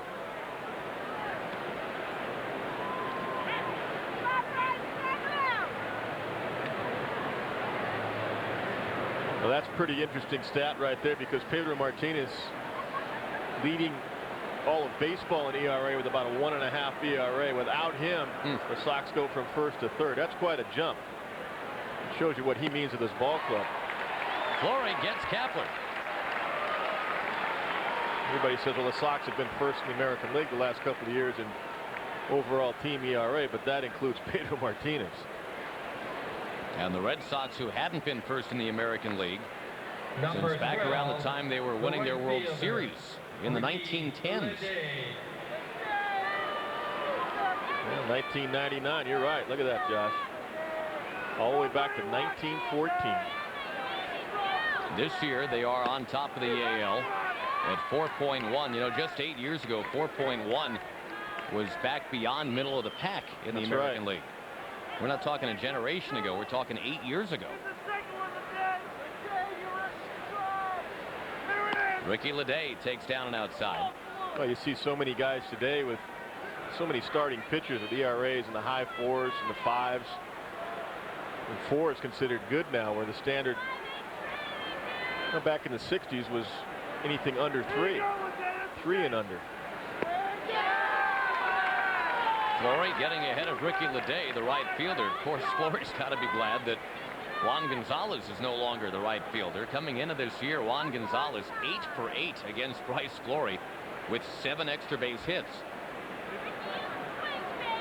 Slightly better numbers against Ricky LEDEE, obviously. Well, one thing Fleury has, and you know, Josh, you've seen a lot of him, this guy's got good movement on his pitches. If he can just get the location down. Movement and location. Yeah, will give you a lot of success. The Red Sox regard him, Kevin, as kind of a Charles Nagy type, although in relief instead of starting. Strike right there. Wow. To finally end the inning. Bryce Fleury strikes out Kapler and LEDEE, but 3 runs are in the 7th to make it 6-1. We're at the stretch, and we'll take a look at what's coming your way tonight on the National Sports Report following our game. For that, it's back to the Fox Network Center. Well, Bryce Fleury made a nice pitch. Now, it's not where the ball crosses, not where the catcher catches it, it's where it crosses the plate. And the strikeout to Ricky LEDEE. Take a look. Right above the knees. And then watch the bottom fall out after the ball crosses home plate. So let's take a look at pitch tracks. Yep, absolutely right, by Questec.com. Right on the corner. Good call by Mark Hirschbeck. Too many times the umpires are criticized because you see something live like that fast, and you look at the catcher the way he catches it, but he had to catch it that way because of the movement of the pitch. But it's where it crosses the plate, not where the catcher catches it. Good call. Good look at it, too. Absolutely. Carl Everett takes a strike. Rick Helling continues to be a big part of the story tonight, looking to go to 15-8 for the year. He's up and over 110 pitches, but he's cruising right now, leading by 5 runs. And the question, I guess, that we ask, Kevin, is it what the Red Sox have done to themselves, or is it what Helling has done to them? Well, I think a little combination of both. They swung at some bad pitches when they had chances to open up the game. Bases loaded in that 2nd inning. Hatteberg was up there in a 3-2 count, chased a high fastball for ball 4 that would have walked a run in. Troy O'Leary was at 3rd base then. And after that, Helling just got out of that inning, striking out Mally Alexander in the 2nd and then popping out Offerman. And now he goes after Carl Everett.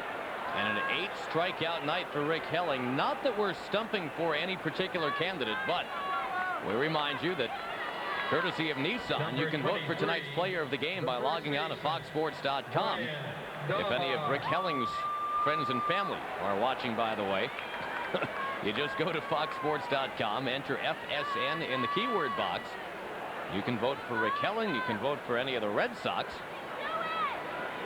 You can vote for Frank Catalanato.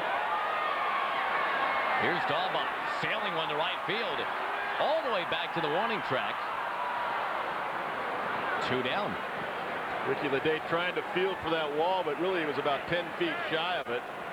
Saw him reach out with the left hand, but put the fly ball away. And the Sox now have to play for a big inning, and they do anyway. We talked all game, Josh. They don't play little ball anyway, and now they've just got to slug their way back into this game. Instead of being a run down or 2 runs down, now they're 5 runs down. Consequently, they forced the issue. Just saw Everett strike out, leading off the inning on a bad pitch. Now we see O'Leary chasing the ball up. Dahlbach trying to force the issue. Now the Sox are in trouble. 10 runners left on base. They've had 9 men in scoring position tonight. And they trail 6-1. Boy, Helling is putting on a show right now. Fastballs crossing just below the letters. Curveballs dipping in at the knees. That is a 12-6 curve. If you have a clock, the hand is on a 12, and it goes down to the 6. It just drops off the table. Tag to right field. Troy O'Leary hits it out. And the Red Sox on the board again, getting closer at 6-2. That's the only thing they can do is slug their way back. You got a high fastball after an outstanding curveball. You just try to change the eyesight of Troy O'Leary, and he left it up and out over the plate. He hit an 0-2 pitch out of the ballpark. Yeah, 0-2. Hasselman wants the ball up, and that's where it was, but it didn't get in enough. Just left it up and out over the plate. We talked earlier about O'Leary being a great fastball hitter, and he drilled it. Now Lou Merloni back live, shoots one into center field, a base hit for him. Merloni a 3-hit night. Well, we've said the whole game Helling's not going to be able to finish this game because he's had a high pitch count almost every inning. Well over 100 pitches in the 7th inning. Johnny Oates coming out right now. Yeah, they've had a right-hander, I believe that's Zimmerman in the bullpen. That's right. And it looked like he was going to be able to get through the 7th okay, but then the 0-2 fastball clobbered out by O'Leary. Well, the 115 pitches, as we talked about, Rick Helling averages 113 pitches per start. That's the most of any starting pitcher in the major leagues. He leaves in very good shape, but you know the bullpen has been letting the Rangers down this year. We'll see what unfolds after this. Rick Helling is out of the game, but has pitched long enough and well enough to be on line for his 15th win of the season. It's a lot of hits, but only 2 runs in. 8 strikeouts against a couple of walks. And now Jeff Zimmerman comes on. Zimmerman is pretty much where he thought he'd be now back in 1997, Boston. He had an interview set up with the Fidelity Corporation, ready to join the corporate workforce, but he canceled the interview at the last minute, telling them, I'm going to go try and be a baseball player instead. Try my luck with the independent leagues. And he hooked up with the Winnipeg Goldeyes, and eventually with the Texas Rangers. Here he is in the big leagues. See, he is in Boston after all, making a pretty good living. What a year he had a year ago. That led all AL relievers. 166 opponent batting average. Not the same type of numbers this year. ERA is almost 5.5. Giving up a little bit more than a hit per inning. He's walking about 4 to 5 men per 9 innings. Not the same command as a year ago. VARITEK to left, base hit for him. And once again, the Red Sox will put a man in scoring position. Again, that's not been the problem tonight. Getting them there, not the issue. They've had 10 runners in scoring position, but so far tonight, 1 out of 15 once they've pushed them there. Well, that's their 13th hit. And Hatteberg comes up here, and he's got a couple of doubles himself, both of those to opposite field. Zimmerman just left that ball up and out over the plate. Not a good pitch. Very hittable. The big at bat with a couple out. One big swing from Hatteberg, and you mentioned he's got those big swings in him. Suddenly it could be a 6-5 game. Well, Hattie does like to use the field. He can hit that wall pretty easily. He's used to hitting this ballpark. Zipped in at 91 miles an hour for a strike. Interesting to see if Alexander do up next. If Hatteberg gets on, who will be hitting? Yeah, there he is. He said earlier he'll be coming up if the game's close. But to get it to Nomar Garciaparra, Hatteberg's got to weasel his way on base somehow. And you know he's not going to get the whole night off, that's for sure. That's what we talked about earlier in the game.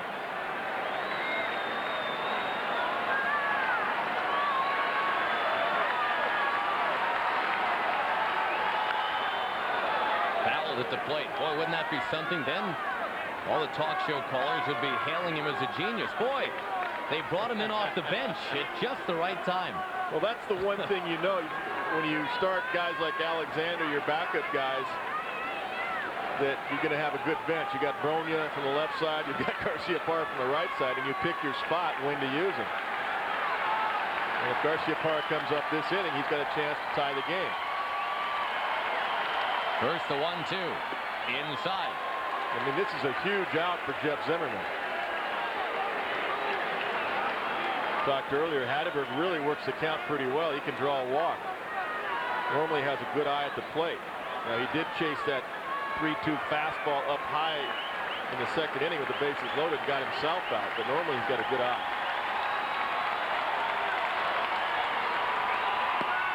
Just off the plate outside, and now the runners will go in motion with the count full. Pretty typical Hatteberg at bat, working the count like he does, laying off the close pitch. Now the fans are into it. They're standing at Fenway.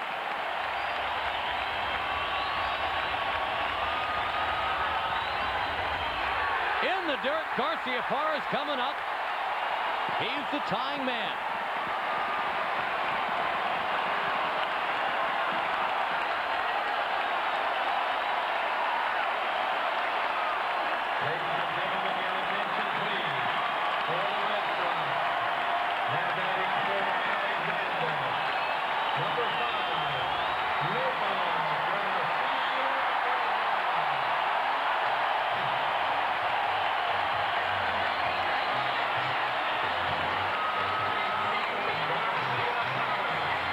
So much for your rest.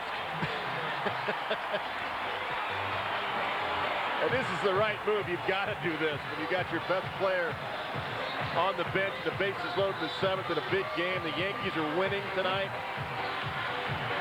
You've got to bring him off the bench right now to try to tie the ball game. They waited 2.5 hours to break out the cameras. Here he is with a chance, believe it or not, after all of this, to tie it up for Boston.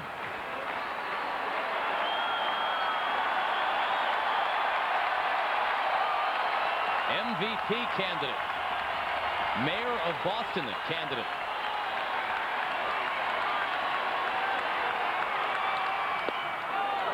And he offered. 0-1 to Garciaparra. Pretty nice to have the league's leading hitter coming off your bench with the bases loaded, down by 4. Yeah, he's a 370 hitter this year, but he's a 404 hitter with the bases loaded. Popped it up. Who's going to get it? Shortstop wanders in. Clayton will hush the crowd at Fenway. What a night for the Boston Red Sox, who have now stranded 13 men in 7 innings.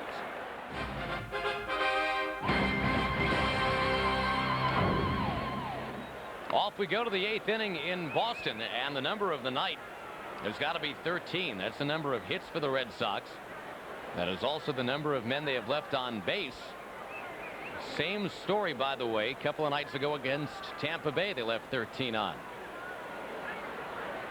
Well, Nomar had a chance to tie the ball game if he hit one out, but Jeff Zimmerman made the biggest pitch of the ball game, getting Nomar to pop out to shortstop to end the bottom of the 7th inning. And now Nomar has to play a couple of innings of defense and hope that he gets another at bat in the bottom of the 9th. Batting for the Rangers. Top Flight XL 2000 Major League home run leaders. Get that in for you here as we head to the 8th inning. Rafael Palmeiro, since 1996, is on the list. Now there's a future Hall of Famer right there in Rafael Palmeiro. Mike Lamb, by the way, number 13. Bounces one under the glove of Garciaparra just in the game. And Garciaparra a little bit shaky heading after that one. His first action in the field tonight. Yeah, Nomar normally has outstanding range going to his left and right. This ball's a ball that Nomar normally makes, but remember, he's been sitting for 6 innings. Actually 6.5 innings before he made his pinch hit appearance in the bottom of the 7th. So, you know, he has been cooled down for the last 2.5 hours. He did take some infield practice and batting practice today, but he's been sitting on the bench, so he wasn't able to make that play. Bill Hasselman showed the bunt and is ahead of Bryce Flory 1-0. Hasselman with a home run tonight, his 4th of the year. Now Johnny Oates trying to get a 5-run lead, so a grand slam can't put him in the situation like they were in the bottom of the 7th. That's why Hasselman squared to bunt. Wants to get a man in the scoring position. And hopefully a base hit to get that 5-run lead where a grand slam can't tie you or beat you. That's the thinking of a major league manager. You like that 5-run lead going into the bottom of the 8th or 9th.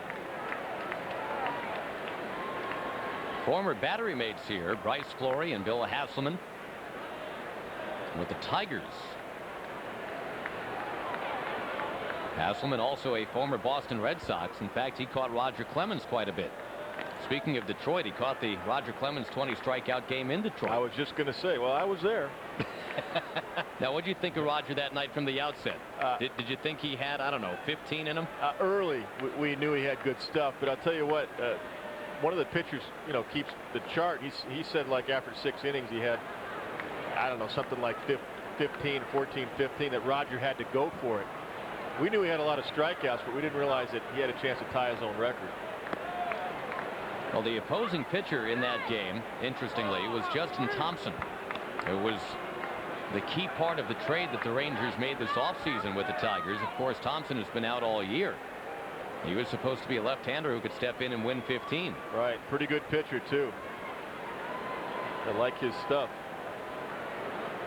Well, that's the hitter's count right here, 2-0. I'd let Hasselman try to drive one again out of the ballpark. Runner goes. It's a bouncing ball. At least they stay out of the double play. Another chance for Garciaparra, who shoots it across to get Hasselman. Yeah, that's a good move by Johnny Oates. Get somebody in motion, stay out of the double play, let Hasselman swing the bat. Hasselman executes and gets his man in a scoring position. That's what the Rangers have to do more of, put people in motion. Folks, would like to remind you that next Thursday, most of you will see the A's and the Indians wild card battle at hand in Cleveland. Some of you will see the Cardinals and the Braves. Check local listings for the game and time in your area. Baseball Thursday on Fox Sports Net.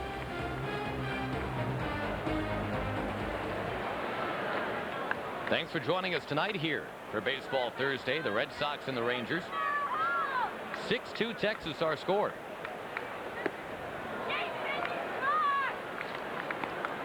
And really the big play of the ball game, as it turns out, top of the 7th. With a couple on, 1 out, Frank Catalanato bounced into what looked like a double play, but Tim Wakefield threw it away.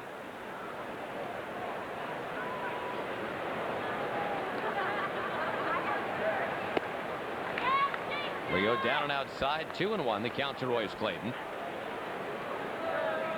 Oh, Clayton swinging the bat pretty well tonight. One of the reasons Johnny Oates wanted a runner in motion and at second base, because Clayton has 2 hits in his 3 at bats. He's locked in pretty well. Of course, that was off Tim Wakefield. Ground ball again. It's to Garciaparra, and he airs it out to take care of Clayton. He's loose now. Yeah, but is he the NIXON player of the game? Not yet, but again, get your vote in by logging on to foxsports.com on the internet. Enter FSN in the keyword box, and you can vote for the player you think should be the player of the game tonight. Rick Helling, Frank Catalanato, Bill Hasselman. How about Lou Merloni in what for now would be a losing effort, 3 for 4. Alisea lost the bat. That is a nasty sinker. He's got great movement.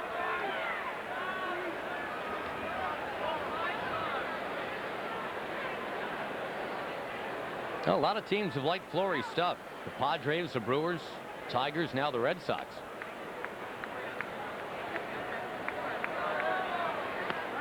A sinker baller. That's an awfully fine concept if you're going to pitch half your games at a place like Fenway Park. Get that ball down. Fleury's only allowed 3 home runs this year, only 1 at Fenway. Oh, you got to get him in Colorado. That's the type of guy you got to go for if you're the Rockies. Sinker ballers, ground ball pitchers. Now you got to ask Bryce Fleury how he'd feel about that. Not too many guys want to go there, that's for sure. It's over! Down and outside. 6-2 Rangers. Well, you know, Darryl Kyle wanted to go there at one time. Well, they showed him the money, but then they showed him the altitude. That's right. And the curveball stayed flat.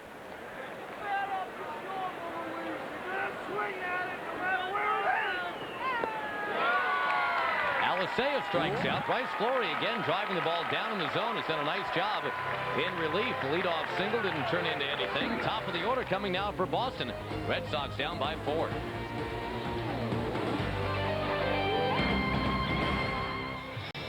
Well, Jimmy Williams' team coming in tonight, 4 games back in the AL East, 2.5 back in the wild card. Plenty of opportunities to break through tonight, but Texas leads at 6-2. Number 30, the second baseman. Top of the order, though, for the Red Sox, who have already stranded 13. It says in the Red Sox media guide, Kevin, that they, in a 9-inning game, have never left on more than 14. Yeah, that's hard to believe. Back in, what, 1988? Yeah, I was going to say, I'm sure you and your time managing, it probably felt like they left on, I don't know, 18 or 20 a night sometimes. Yeah, sometimes. You know, we had pretty good hitting clubs. I got to say, we wish we had that #1 pitching staff in the American League like they've had the last 2 years. You wanted your Pedro, didn't you? Oh, my God. Absolutely. No question about it. Clemens was hurt a lot in '95 before he came back in June of that year. And really, that's when Wakefield took the reins and won 16 that year, 16-8. After having a couple of great years in Pittsburgh, I mean, he was let go. Picked up as a free agent. Eric Hansen was one of our pitchers. We didn't have Pedro. What a difference maker he's been. Now, he's scheduled to pitch on Saturday. He kind of shut himself down after 4 innings in his last start. But he just pronounced himself fit and ready to go Saturday. I remember in the playoffs last year against Cleveland, he had the same tightness in his shoulder, and people think he thought he wouldn't pitch. He came back 4 days later in relief and pitched 6 shutout, no-hit innings to put the Sox in the ALCS. Well, and remember the context, too, against an Indians team that was scoring double-digit runs. That's right. I mean, they were creaming the ball against everybody except Pedro. Bounced foul by Offerman. One thing about Pedro is he is very, very smart, and he knows himself better than anybody. So to pull himself out, he obviously felt tight, said, hey, that's enough. I'll be back if I get out now. And he's going to be back Saturday. So I'm glad to see that. Glad to hear it. I will be glad to see it. Don't know if the Rangers will be glad to see it. 3-2 is too high. Offerman a leadoff walk. Well, Zimmerman has faced 4 batters, has not pitched well. He's given up a base hit to VARITEK, a walk to Hatteberg, a walk to Offerman, but he got 1 big out with the bases loaded and 2 outs, and that was Garcia Parra's pop out to end the 7th inning. Kevin, both of the managers who have most recently replaced you are walking out on the field now. Johnny Oates for Texas. And they're both still there. What's up with that? And yeah, really. And Jimmy Williams talking about making perhaps a change. Johnny Oates is making a change. And we'll tell you about the new Ranger pitcher in just a moment. Rangers 6 and the Red Sox 2, and a pitching change now because there are some lefties coming up. Mike Venefro will replace Jeff Zimmerman. And quasi-clarification, by the way, on what's in the Red Sox media guide. We just went and asked them about what they have listed here. They say the most runners ever left on base in a 9-inning game is 14. They point out that's just for a 9-inning shutout. So we asked the question, okay, how about for just a 9-inning game period? They told us they have no idea. So let's just say that 13 left on base is a very high total through 7 innings, and that's what the Red Sox are dealing with. Well, I thought that was hard to believe. That'd be games they left on more than that and lost. Now batting for Nixon. Get a pinch hitter here for the Red Sox, Bernard Gilkey, instead of Trot Nixon. Get a right-hand bat up there against the lefty Venefro. Jeff Zimmerman went 2/3 of an inning. Little loop shot, right field. It is going to drop. 2 on, nobody out. And how many times can the Red Sox keep reloading here? Every inning they've had something going on. But in only 2 innings have they scored. Well, this is going to be a John Wetland game. I can feel that for the Rangers. And they're going to have to use everybody they can because the Sox are just putting so much pressure on the Texas Rangers pitchers. Venefro gets lefties out well, but righties at 359 off of him. Left-handed batters only 221 because of that sidearm delivery. That's what makes him so tough on lefties. Which now you got Carl Everett, who's really a 342 hitter from the right side. Better batting average right-handed. Left-handed Everett hits 296, but maybe not as much power, although he's only had 79 at-bats right-handed. Only 3 home runs. Well, we've talked about it. This is the guy the Red Sox all season they have been looking to late in ball games.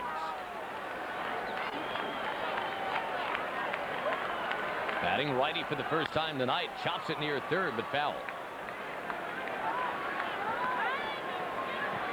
Already, Kevin, the Red Sox felt they had the best clutch hitter in the American League in Garcia Parra. They feel like now they've added the guy who was the best in the National League last year. Well, Everett's been huge. There's no doubt about it. A switch hitter with power from both sides of the plate. And an interesting batting stance right-handed where he's wide open, where left-handed he has more of a closed stance. Right-handed, Carl Everett says, you know, I don't take batting practice right-handed because that's my natural side. I always feel comfortable right-handed. I work on my left-handed batting during batting practice. Because you don't get more time in the batting cage when you're hitting before a game just because you're a switch hitter. You hit by groups and you get about 12 to 15 minutes per group to hit prior to a game. Out in front, a frisbee sent up there by Venefro. It's 1-2. If you want to work on your switch hitting, you got to go with extra batting practice way before the game. And I know Jimmy Rice really works with all these guys, takes them out. Beyond center field, there's a hitting cage under the stands in center field. That's where a lot of guys go out way before the game, several hours before the game.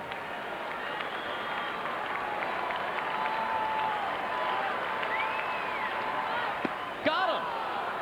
The Red Sox are 1 for 17 with runners in scoring position tonight. That's a huge out right there. He dropped the breaking ball prior to this last pitch, 76 miles an hour. Then he paralyzes Everett and gets him actually swinging with a 90-mile-an-hour fastball. Nice sequence. Take a look at Venefro versus Everett. Chop foul right there. Little off speed. Turned it over. A little breaking ball there. Fastball in. Now batting for Daubach. And with a lefty due in Brian Daubach, again Jimmy Williams goes to the bench. Mike Lansing is going to come to the plate. So already we've seen Garcia Parra off the bench, Gilkey off the bench. Here's Lansing off the bench. Former Colorado Rocky. This is the advantage of having a lefty in the bullpen. And preferably you like 2 of them. You can turn the lineup over. Make the opposing manager unload his bench. Force him to do something else. That's the whole point of managing. Force the opposition to make a decision.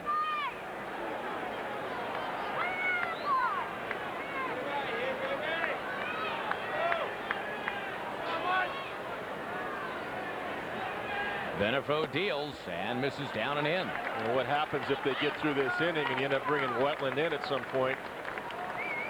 Now you got Wetland, a right-handed closer, facing all right-handed batters because all the lefties are going to be out of the lineup, or most of them at least. Johnny Oates, that's exactly what he's looking at, that lineup card. That's what you study during a ball game. You plan a couple of innings ahead. You plan several hitters ahead. And what the opposing manager might do if you bring this guy in, and he'll counter with this guy. Down the line. One-run scores. Gilkey hustles past third. Wendell Kim waving it. Here's the relay. Cut off.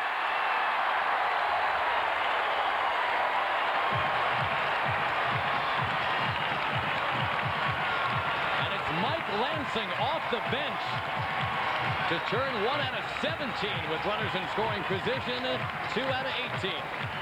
Now, what Johnny Oates could have done was have a righty ready. Once Lansing came up to pinch hit, he could have had a right-hander, maybe Crabtree, ready to pitch to Lansing if he wanted, but he decided not to do that. He has nobody ready.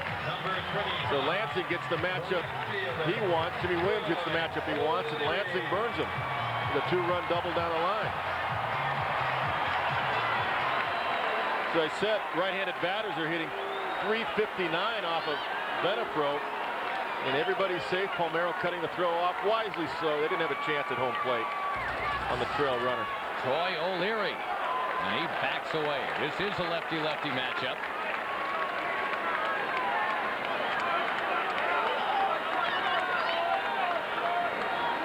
One of the runs charged to Zimmerman, the other to Venafro. Red Sox right back in at 6-4.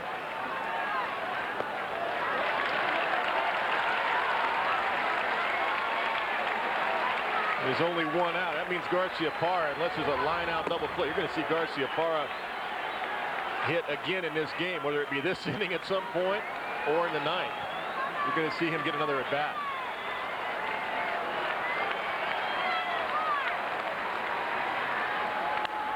On the ground, Palmeiro chases, turns around, throws it away. The Gold Glover threw it away. It is 6-5.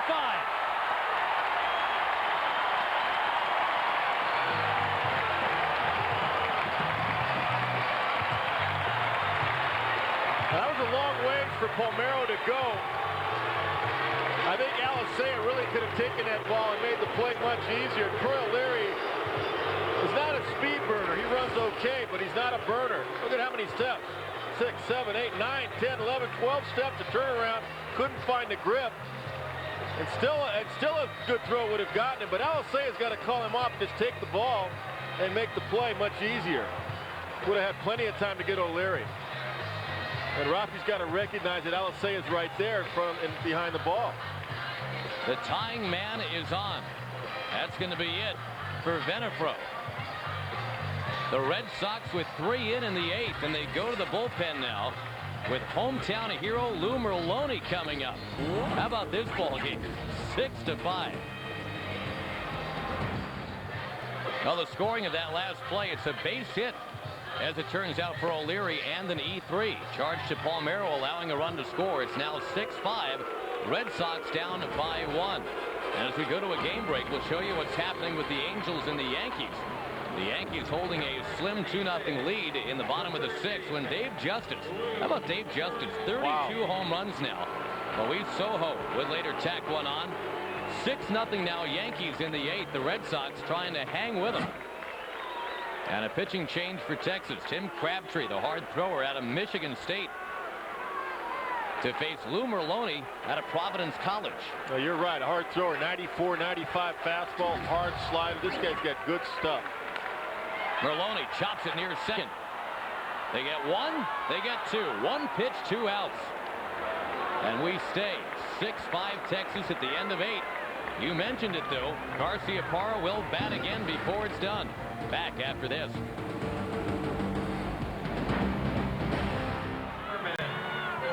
Well, the Red Sox right back in it with a 3-run bottom of the 8th inning. 16 hits for them tonight, but 13 left on base. They hit into 2 double plays.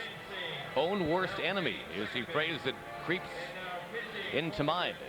But you got to give some credit to the Texas pitching staff, too. Rick Helling still online for the win. Tim Crabtree came out of the bullpen and got a double play ball on 1 pitch.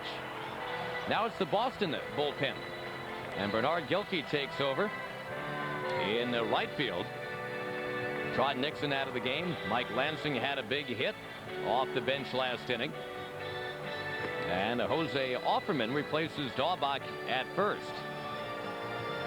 Now to the new pitcher. And it is every bit of Rich Garces. 7-0, 3.02 He's done a great job. A lot of that is because of that good curveball. He hits the innings pitched. Only 47 hits for 62 plus innings pitched. That's outstanding. Good control with the fastball. Outstanding overhand curveball. And you can stay in pretty good shape running laps around him too. I was looking at the first baseman. I said the Sox have about 12 guys that can play first base, don't they? Yeah, they really do. Opperman, those guys. Bronya. Designated hitter, Frank Catalanato.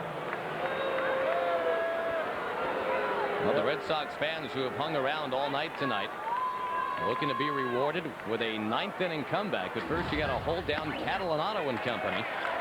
Frank Catalanato has been a big part of the Rangers' success tonight as a DH. He had a 2-run homer in the 3rd. And believe it or not, it was a double play ball that he hit that got the Rangers 3 runs in the 7th. Wakefield couldn't turn the double play. Error charged to him. A run scored on that one. Rusty Greer, very next pitch, a 2-run double. Yeah, last inning, Johnny Oates was playing some little ball, a little hit and run, trying to get another run, trying to get that 5-run lead. And now you can see why. Because the Sox are so dangerous coming back. Now it's cut to a 1-run lead, and we are going to see Garcia Parra at the bottom of the 9th facing the closer, John Wetland. And that's why Oates wanted to get as many runs as he could. He knows how dangerous it is playing in this, managing in this ballpark and playing against a club like the Sox who can come back, and they have. Catalanato reaches out, sends it towards the alley in right center. That's trouble. It bounces. It's cut off by Gilkey, and Catalanato, a home run earlier, now a double to lead off the 9th inning. And big double right there, and you got a perfect guy up here to execute. That's Rusty Greer. Try to get the runner over to third base. Take a look right here. This ball's pretty good pitch. Backdoor curveball. He goes down and gets it full extension just to make contact. That's all he was trying to do, and just hit it in the right spot. The gap in right center field. Cut off by Gilkey, but a stand-up double. Now, Greer, as I said, the perfect guy to execute. He's going to really try to get this ball to the right side. Texas Rangers need another run. Oates wants another run. He's got Palmeiro on deck. So Rusty Greer is going to try to get this ball on the ground to the right side. Pair of doubles to get him close to 50 runs batted in for the season now. Garces, perhaps distracted by the Outback Steakhouse sign, staring him right in the face. Oh, Josh. No. Did I say that out loud? I'm sorry. 2-0 the count. No, they do have fun. He's a good guy. I love this guy, though. He pitched for me, and I love him. He's a very likable guy. Well, and they absolutely love him here in Boston. He takes it all in stride. Yes, he does. You know, when he first came up with the Twins, Minnesota, they wanted him to lose a lot of weight, and he just couldn't do it. And consequently, they were down on him. Well, Sox picked him up, and the rest is history. That ball socked to right field. It gets by Gilkey, and it's scooped up by a fan. I think the run was going to come on home anyway, but now it's a fait accompli. Well, Rusty Greer does do the job, gets him over and gets him in. That's even better. But he did try to get something he could pull. He waited till he got the right count to pull something. Got his pitch and turned on it. 3rd double of the night for Rusty Greer. Great execution. That's just a good hitter. That's why I said it's a perfect guy to execute here. Got something middle in to turn on, and that's not a good pitch by Garcia. It's not a good call there because that's what Rusty wants. He wants something he can pull with a runner at second base. So that's not a good call by the VARITEK and not a good pitch by Garcia in this situation. 91 fastball into Rusty Greer because that's what he's looking for. Palmeiro popping one up. Back of 3rd, Merloni makes the catch. Garces, who has done the job all year, finally gets the first out of the 9th. And seriously, for anybody that doubts his ability because of the weight, 2 words, right? David Wells. Don't know if he'll be featured on the National Sports Report tonight, but I suppose you'll have to tune in to check it out tonight at 10 and midnight. Actually, a little beyond 10 and midnight now as we've bled over slightly. PGA coverage, some football talk, and Jim Rome has a couple of special guests tonight. It's all coming up on the National Sports Report when the game is over tonight. Gabe Kapler at the plate. Kapler yet to hit a ball out of the infield tonight, but he is 1 for 4.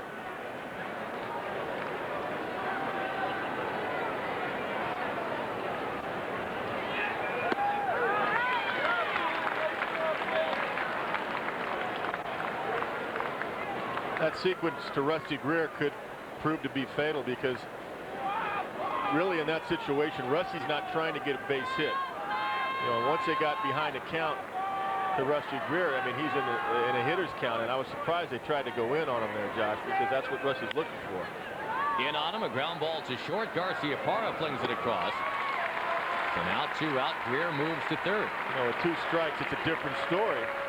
Then you can work the count. Then Rusty's just trying to put the ball in play. But when you're in a hitter's count like that, runner at second, nobody out, and you got a guy that can handle a bat like Rusty Greer, you do not want to go inside. You're just doing him a favor. The right fielder. And we'll see if that big run, that big extra run here in the top of the 9th proves to be the difference of the ball game. By the way, the executive producers of Fox Sports Net, Arthur Smith and Bill Borson. Coordinating producer for Baseball Thursday, Larry Myers. Tonight's game produced by Tom Hewitt. Directed by Roy Alfers. Head of field operations, Andrea Jenkins. Ground ball, second base, great play. Lansing to first. To get the Red Sox to the bottom of the 9th with a spring in their collective step. They need 2 to tie, they need 3 to win on Fox Sports Net.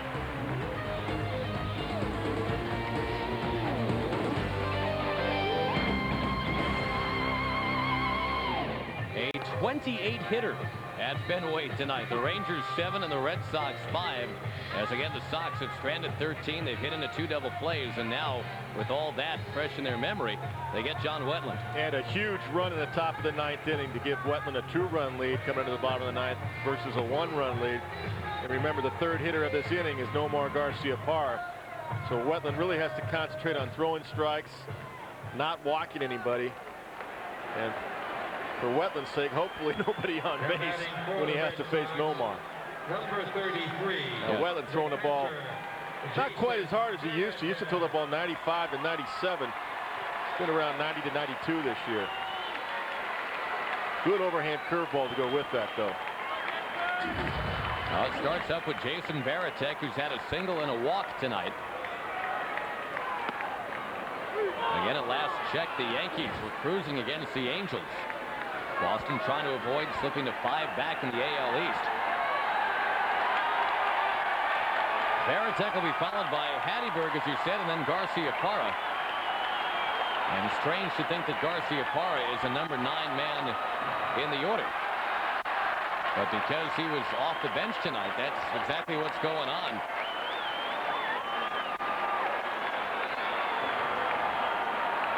Everybody's got to wait here. There's a local moron making his way around the field. So John Wetland steps off. And you notice nobody seems to be particularly amused.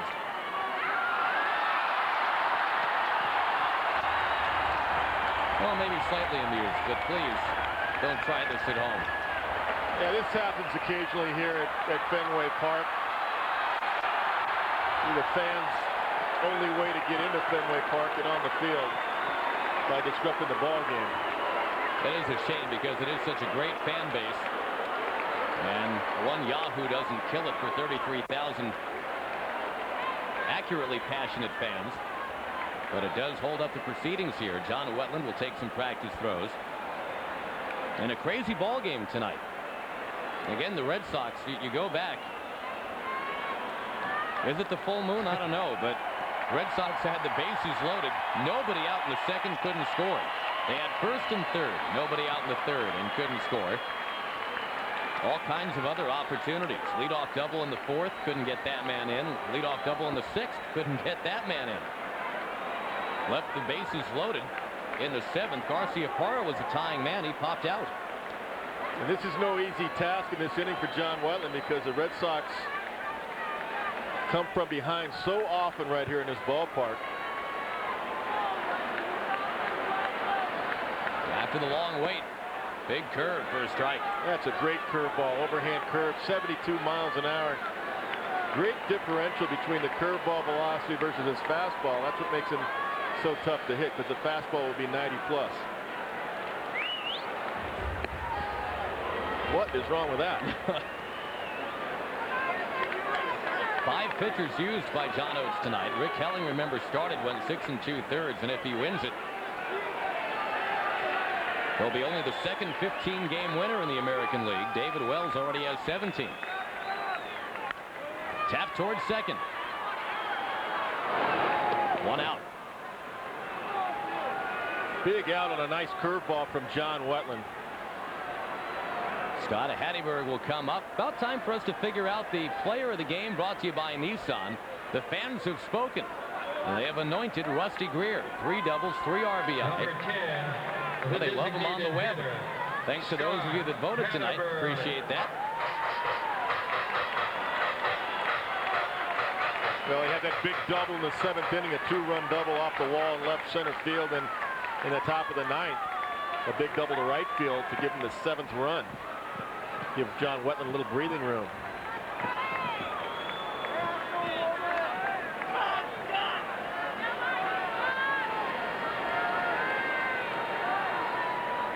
Scott Hatteberg's had good at bats tonight. Talked about him all night, being able to work the count. And once again, he's ahead of the count, 2-0.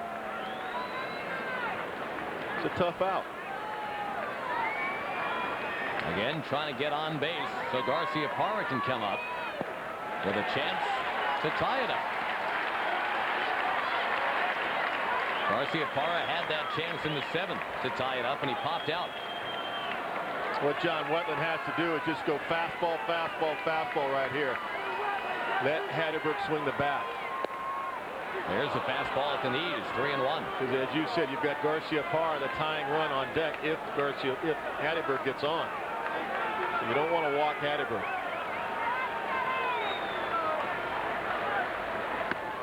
Pumps it right down the middle. That's what you got to do. Make him swing the bat. He's taken 5 pitches here.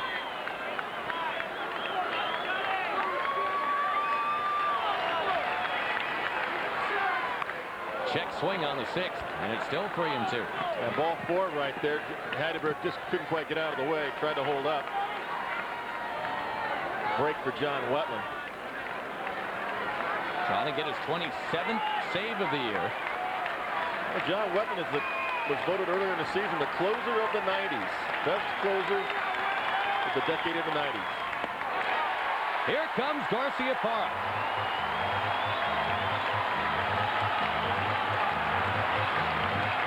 Another nice at bat from Hatteberg to get on base.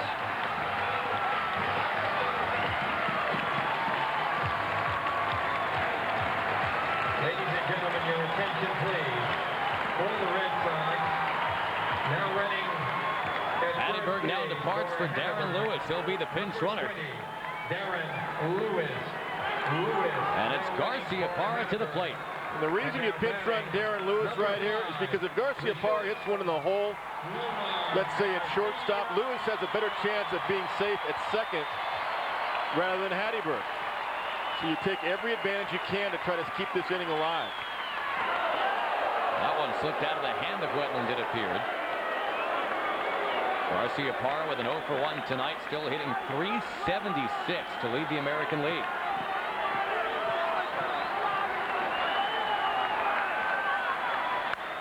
Another pop-up. Rendering him 0 for 7 lifetime against Wetland. So off the bench, Nomar not quite on tonight. A couple of fly ball outs.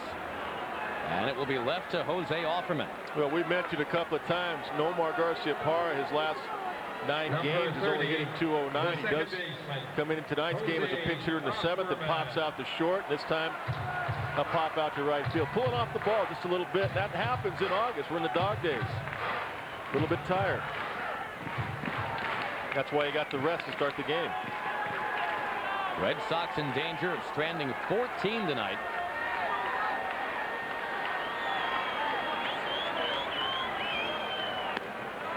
Offerman showed the bunt, and he takes the ball.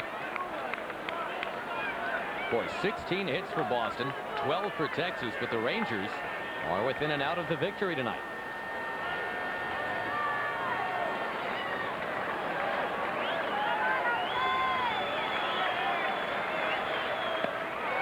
The remains of a sellout crowd Trying to pump up Jose Offerman now. Gilkey on deck.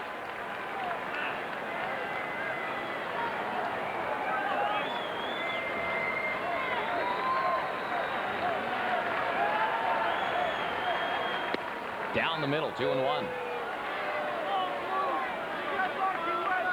Again, this is a 4-game series between the two teams. Texas, which has always been a tough opponent, it seems, for the Red Sox the last few years. They've got a chance to really destroy some things for Boston.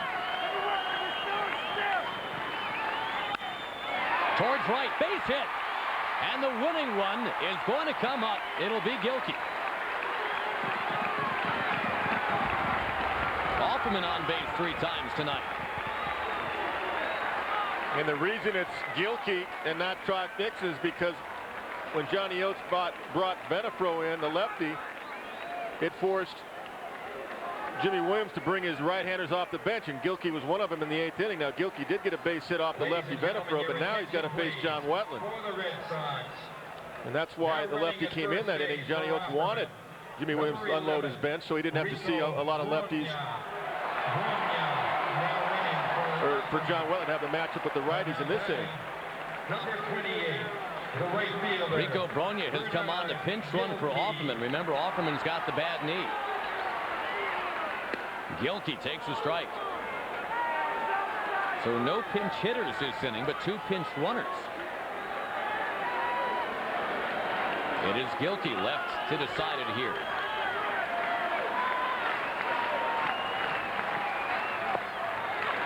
Wetland, by the way, has allowed 9 home runs in 47 innings this year.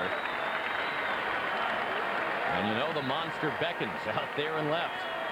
Well, they'd love to give Everett a chance because Everett has 26 home runs versus right-handed pitchers. And John has given up 7 of his 9 versus lefties. It's tapped to short, though. The play is to first. Clayton double pump. Safe!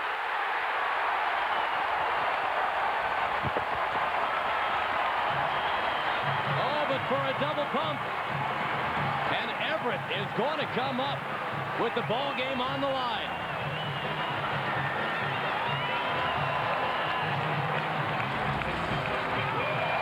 Little chopper to Clayton. He got it caught right there. Couldn't get it out of his glove, and that was just enough to enable the runner, Bernard Gilkey, to be safe. Gilkey still runs very well. Years ago, Gilkey could fly when he came up with the St. Louis Cardinals. Stole a lot of bases. Hustled down the line all the way. Didn't take it for granted and gives Everett a chance to come up, try to tie or win the ball game. The winning run at first with pretty good speed. That's Gilkey. Now, here's what you have to keep in mind about Carl Everett tonight. He has already stranded 5. He has struck out on each of his last 3. That's a balk. How about that? No, I think they said it hit him, Josh. I thought, all right, you could be right, Everett. Yeah, I think he's going down to first base. You're right. It's a hit batsman, as it turns out. Wetland didn't think so. Well, Everett is so close to the plate with that right foot on the line. Of course, the line is kind of rubbed out now in the batter's box. And that's what Dick Bosman's going out there to talk to John Wetland. Let's take a look. Now, here's Everett. Fastball. Oh, yeah. Looked like it pinballed off the elbow back into the glove. Yeah, let's take another look from this angle. Let's see if that ball hits him on the elbow or hits the shirt. Oh, I don't know. And the call came late, but they are looking at Carl Everett, though, right now. Well, Everett's saying he got hit by giving you that reaction right there. I don't know, Kev. I don't really see it from that angle. But they're out there looking at Carl Everett, the training staff on the field. He was pointing to one of his fingers. Well, believe me, if that didn't hit him, I don't think Carl Everett would want to fake that because he's the guy who has a chance to win the game. Maybe it hit. Can't be the elbow. I'm thinking it's maybe the bottom of the finger wrapped around the bat. Maybe it just nicked him. Very, very hard to tell. But with the way the umpire will call it is you hear 2 sounds. That's how you call it by sound. You hear the ticking of the elbow, and then you hear the glove sound, the receiving of the ball. So it comes to Lansing now. Winning run at second. A strike from Wetland. The call came so late, I thought the call was balked. And that's usually the only way on a close play the umpire can tell by hearing the sounds. If you hear two sounds, you know it hit two things. Therefore, it had to hit the hitter. Then the glove. Pretty odd. Carl Everett, Mr. Clutch, ends up getting nicked with the pitch. So it's Mike Lansing, one of the newer Boston Red Sox, and a chance to be a big-time hero here. On appeal. No swing. Well, now how big is that run we talked about with Rusty Greer at the top of the inning? We'll see. Boy, you're right. 3 straight. 2 out base runners now. 7-6. Red Sox in danger of leaving on 16 runners if they don't score here.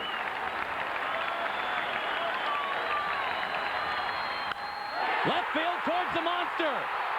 The Boston Red Sox are going to win it.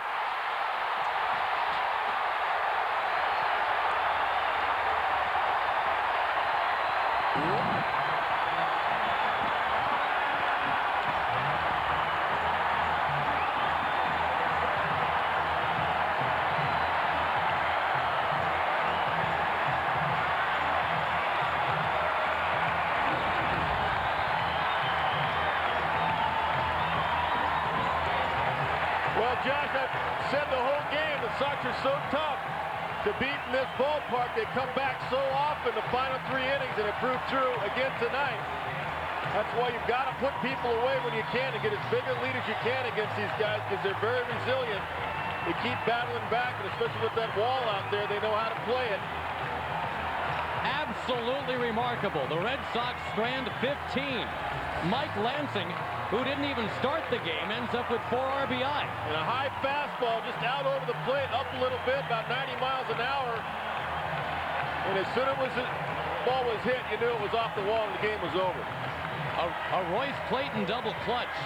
Carl Everett maybe or maybe not hit by a pitch. And then that, the celebration. 3 in the 8th, 3 in the 9th. And the Boston Red Sox are making believers out of a very cynical New England public. A most improbable come-from-behind 8-7 victory. And there are still 3 more games left in this series. Well, it's a huge win, too, with the Yankees having a good game tonight. They've got to keep pace, and they come back and win a huge ball game. To make Rich Garces 8-0. What a ball game. And don't forget, this weekend on Fox Saturday Baseball, some of you will see an encore, the Rangers and the Red Sox, plus other regional action. It all begins at 1 Eastern and Pacific. Please check local listings. Next week on Fox Sportsnet Baseball Thursday, on the wild card race intensifies. Oakland and Cleveland. Others will see the Cardinals and the Braves. Coverage begins at 7 Eastern, 4 Pacific. Now don't forget the National Sports Report coming up next. For Kevin Kennedy, Josh Lewin. It was one that you had to see to actually believe. And you know what? Some probably still don't believe it. Red Sox 8, Rangers 7.